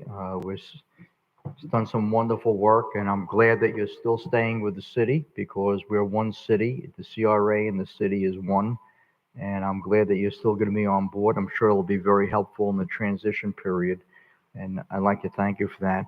On another matter, I know that we've received proposals from the Tiki operator next door for expanding his restaurant and finally getting a lease agreement. Hopefully we can move forward with this. I don't know, Mr. Chair, whether we can get this on the agenda at the next meeting, but I think we should move forward with that. Mr. Evans, I know we've talked about bringing this before us on this board to discuss possible expansion. I know that you said you'd have some ideas for us. When can we actually have that discussion to have some ideas of how we can proceed? Mr. Chair? You recognize? Yes, I can prepare a memo that the board can then take action on at your next meeting. Okay, and when is our next scheduled meeting? January 8th. Okay. And that memo, if you could reiterate, what that memo is in reference to what? When you say take action? So we would include the proposal, brief analysis, and the procurement options for the board to consider that proposal, and then how you would then have it be a public process or sole source. So we'll go through procurement. So we'll have those options available for the board, as well as a summary of what has been proposed by Rafiki Tiki. Okay. Questions about that? Because I know we spoke about this. It was at the end of the meeting last time, but I know one of the specific things Commissioner Lanier wanted the options for us, and with everything that's been going on, I know that it was difficult to bring it before the board, but I was hoping to have some direction tonight to proceed with it. But at that meeting, we would then discuss what it looks like moving forward with possibly a public solicitation or moving forward with the proposal from the current vendor. Okay. Did that answer your question, Dr. Freitas? Yes, it did. Thank you. Okay. Ms. Miller Anderson. I do want to say, well, I'm glad this, I've half read my email, I guess. I'm so sorry because I thought Mr. Scott Evans was leaving us totally. I just read the first part and I just put it down, I guess. So congratulations. Good to hear that you're going to be still around. Worked with you for quite a while now. And, you know, I truly appreciate you and your calmness and your willingness to just stick in there, even though when I tried to get you out of the position because I was looking out for you. But I'm glad you hung around, and we'll be still working together, I'm sure. The other thing is, I don't think we mentioned it, but I did want to send condolences out to Chief Richard Wester and his family on the passing of him on, I think, yesterday afternoon. Mr. Wester actually was my next door neighbor for many years when I was younger. His daughters were my childhood friends, and you know, running for office was probably the worst thing I could have done when he supported me the first year and the next time he didn't, but we still loved each other, and you know, he'll be greatly missed. And so I just want to send out my love and prayers to the family. And I think that's it, but I do want to say I appreciate the smooth process we went through tonight. It was one of the better ones that I have been a part of. I've been through some that were not so good, but this one was very easy and smooth, and congratulations. Look forward to working with you. And the same, I want to echo those sentiments because the amount of trash Chief West used to talk to Kashamba and this entire board for many years, but his family, my prayers go out to the Wester family. To a good friend, dear friend of mine, I forgot to do a moment of silence, but I'm going to do it now for Miss Marion Dozier, who passed away as well. We have to definitely acknowledge some of the great leaders of this community. So we've lost two heroes from this community. And I just want us to acknowledge them and to continue to pay homage to them. But Mr. Evans, again, thank you. Mr. Jadell, thank you so much, and we look forward to working with you. We look forward to actually addressing some of the things that we have at the next meeting for January 6th, and board, if we can move forward. With Mr. Jadell coming on board, I want us to move as quickly as possible with getting some of the things accomplished throughout our marina and getting that process done, and especially with working with our vendor over there at Rafiki Tiki and possibly moving forward with the expansion of that. Additional comments? Commissioner McCoy, you said you were muted? Okay. Commissioner McCoy, you're recognized. Okay, Chief Wester didn't talk trash to me. I think he was pretty fond of me. So let me clarify that. That's finished? Yeah.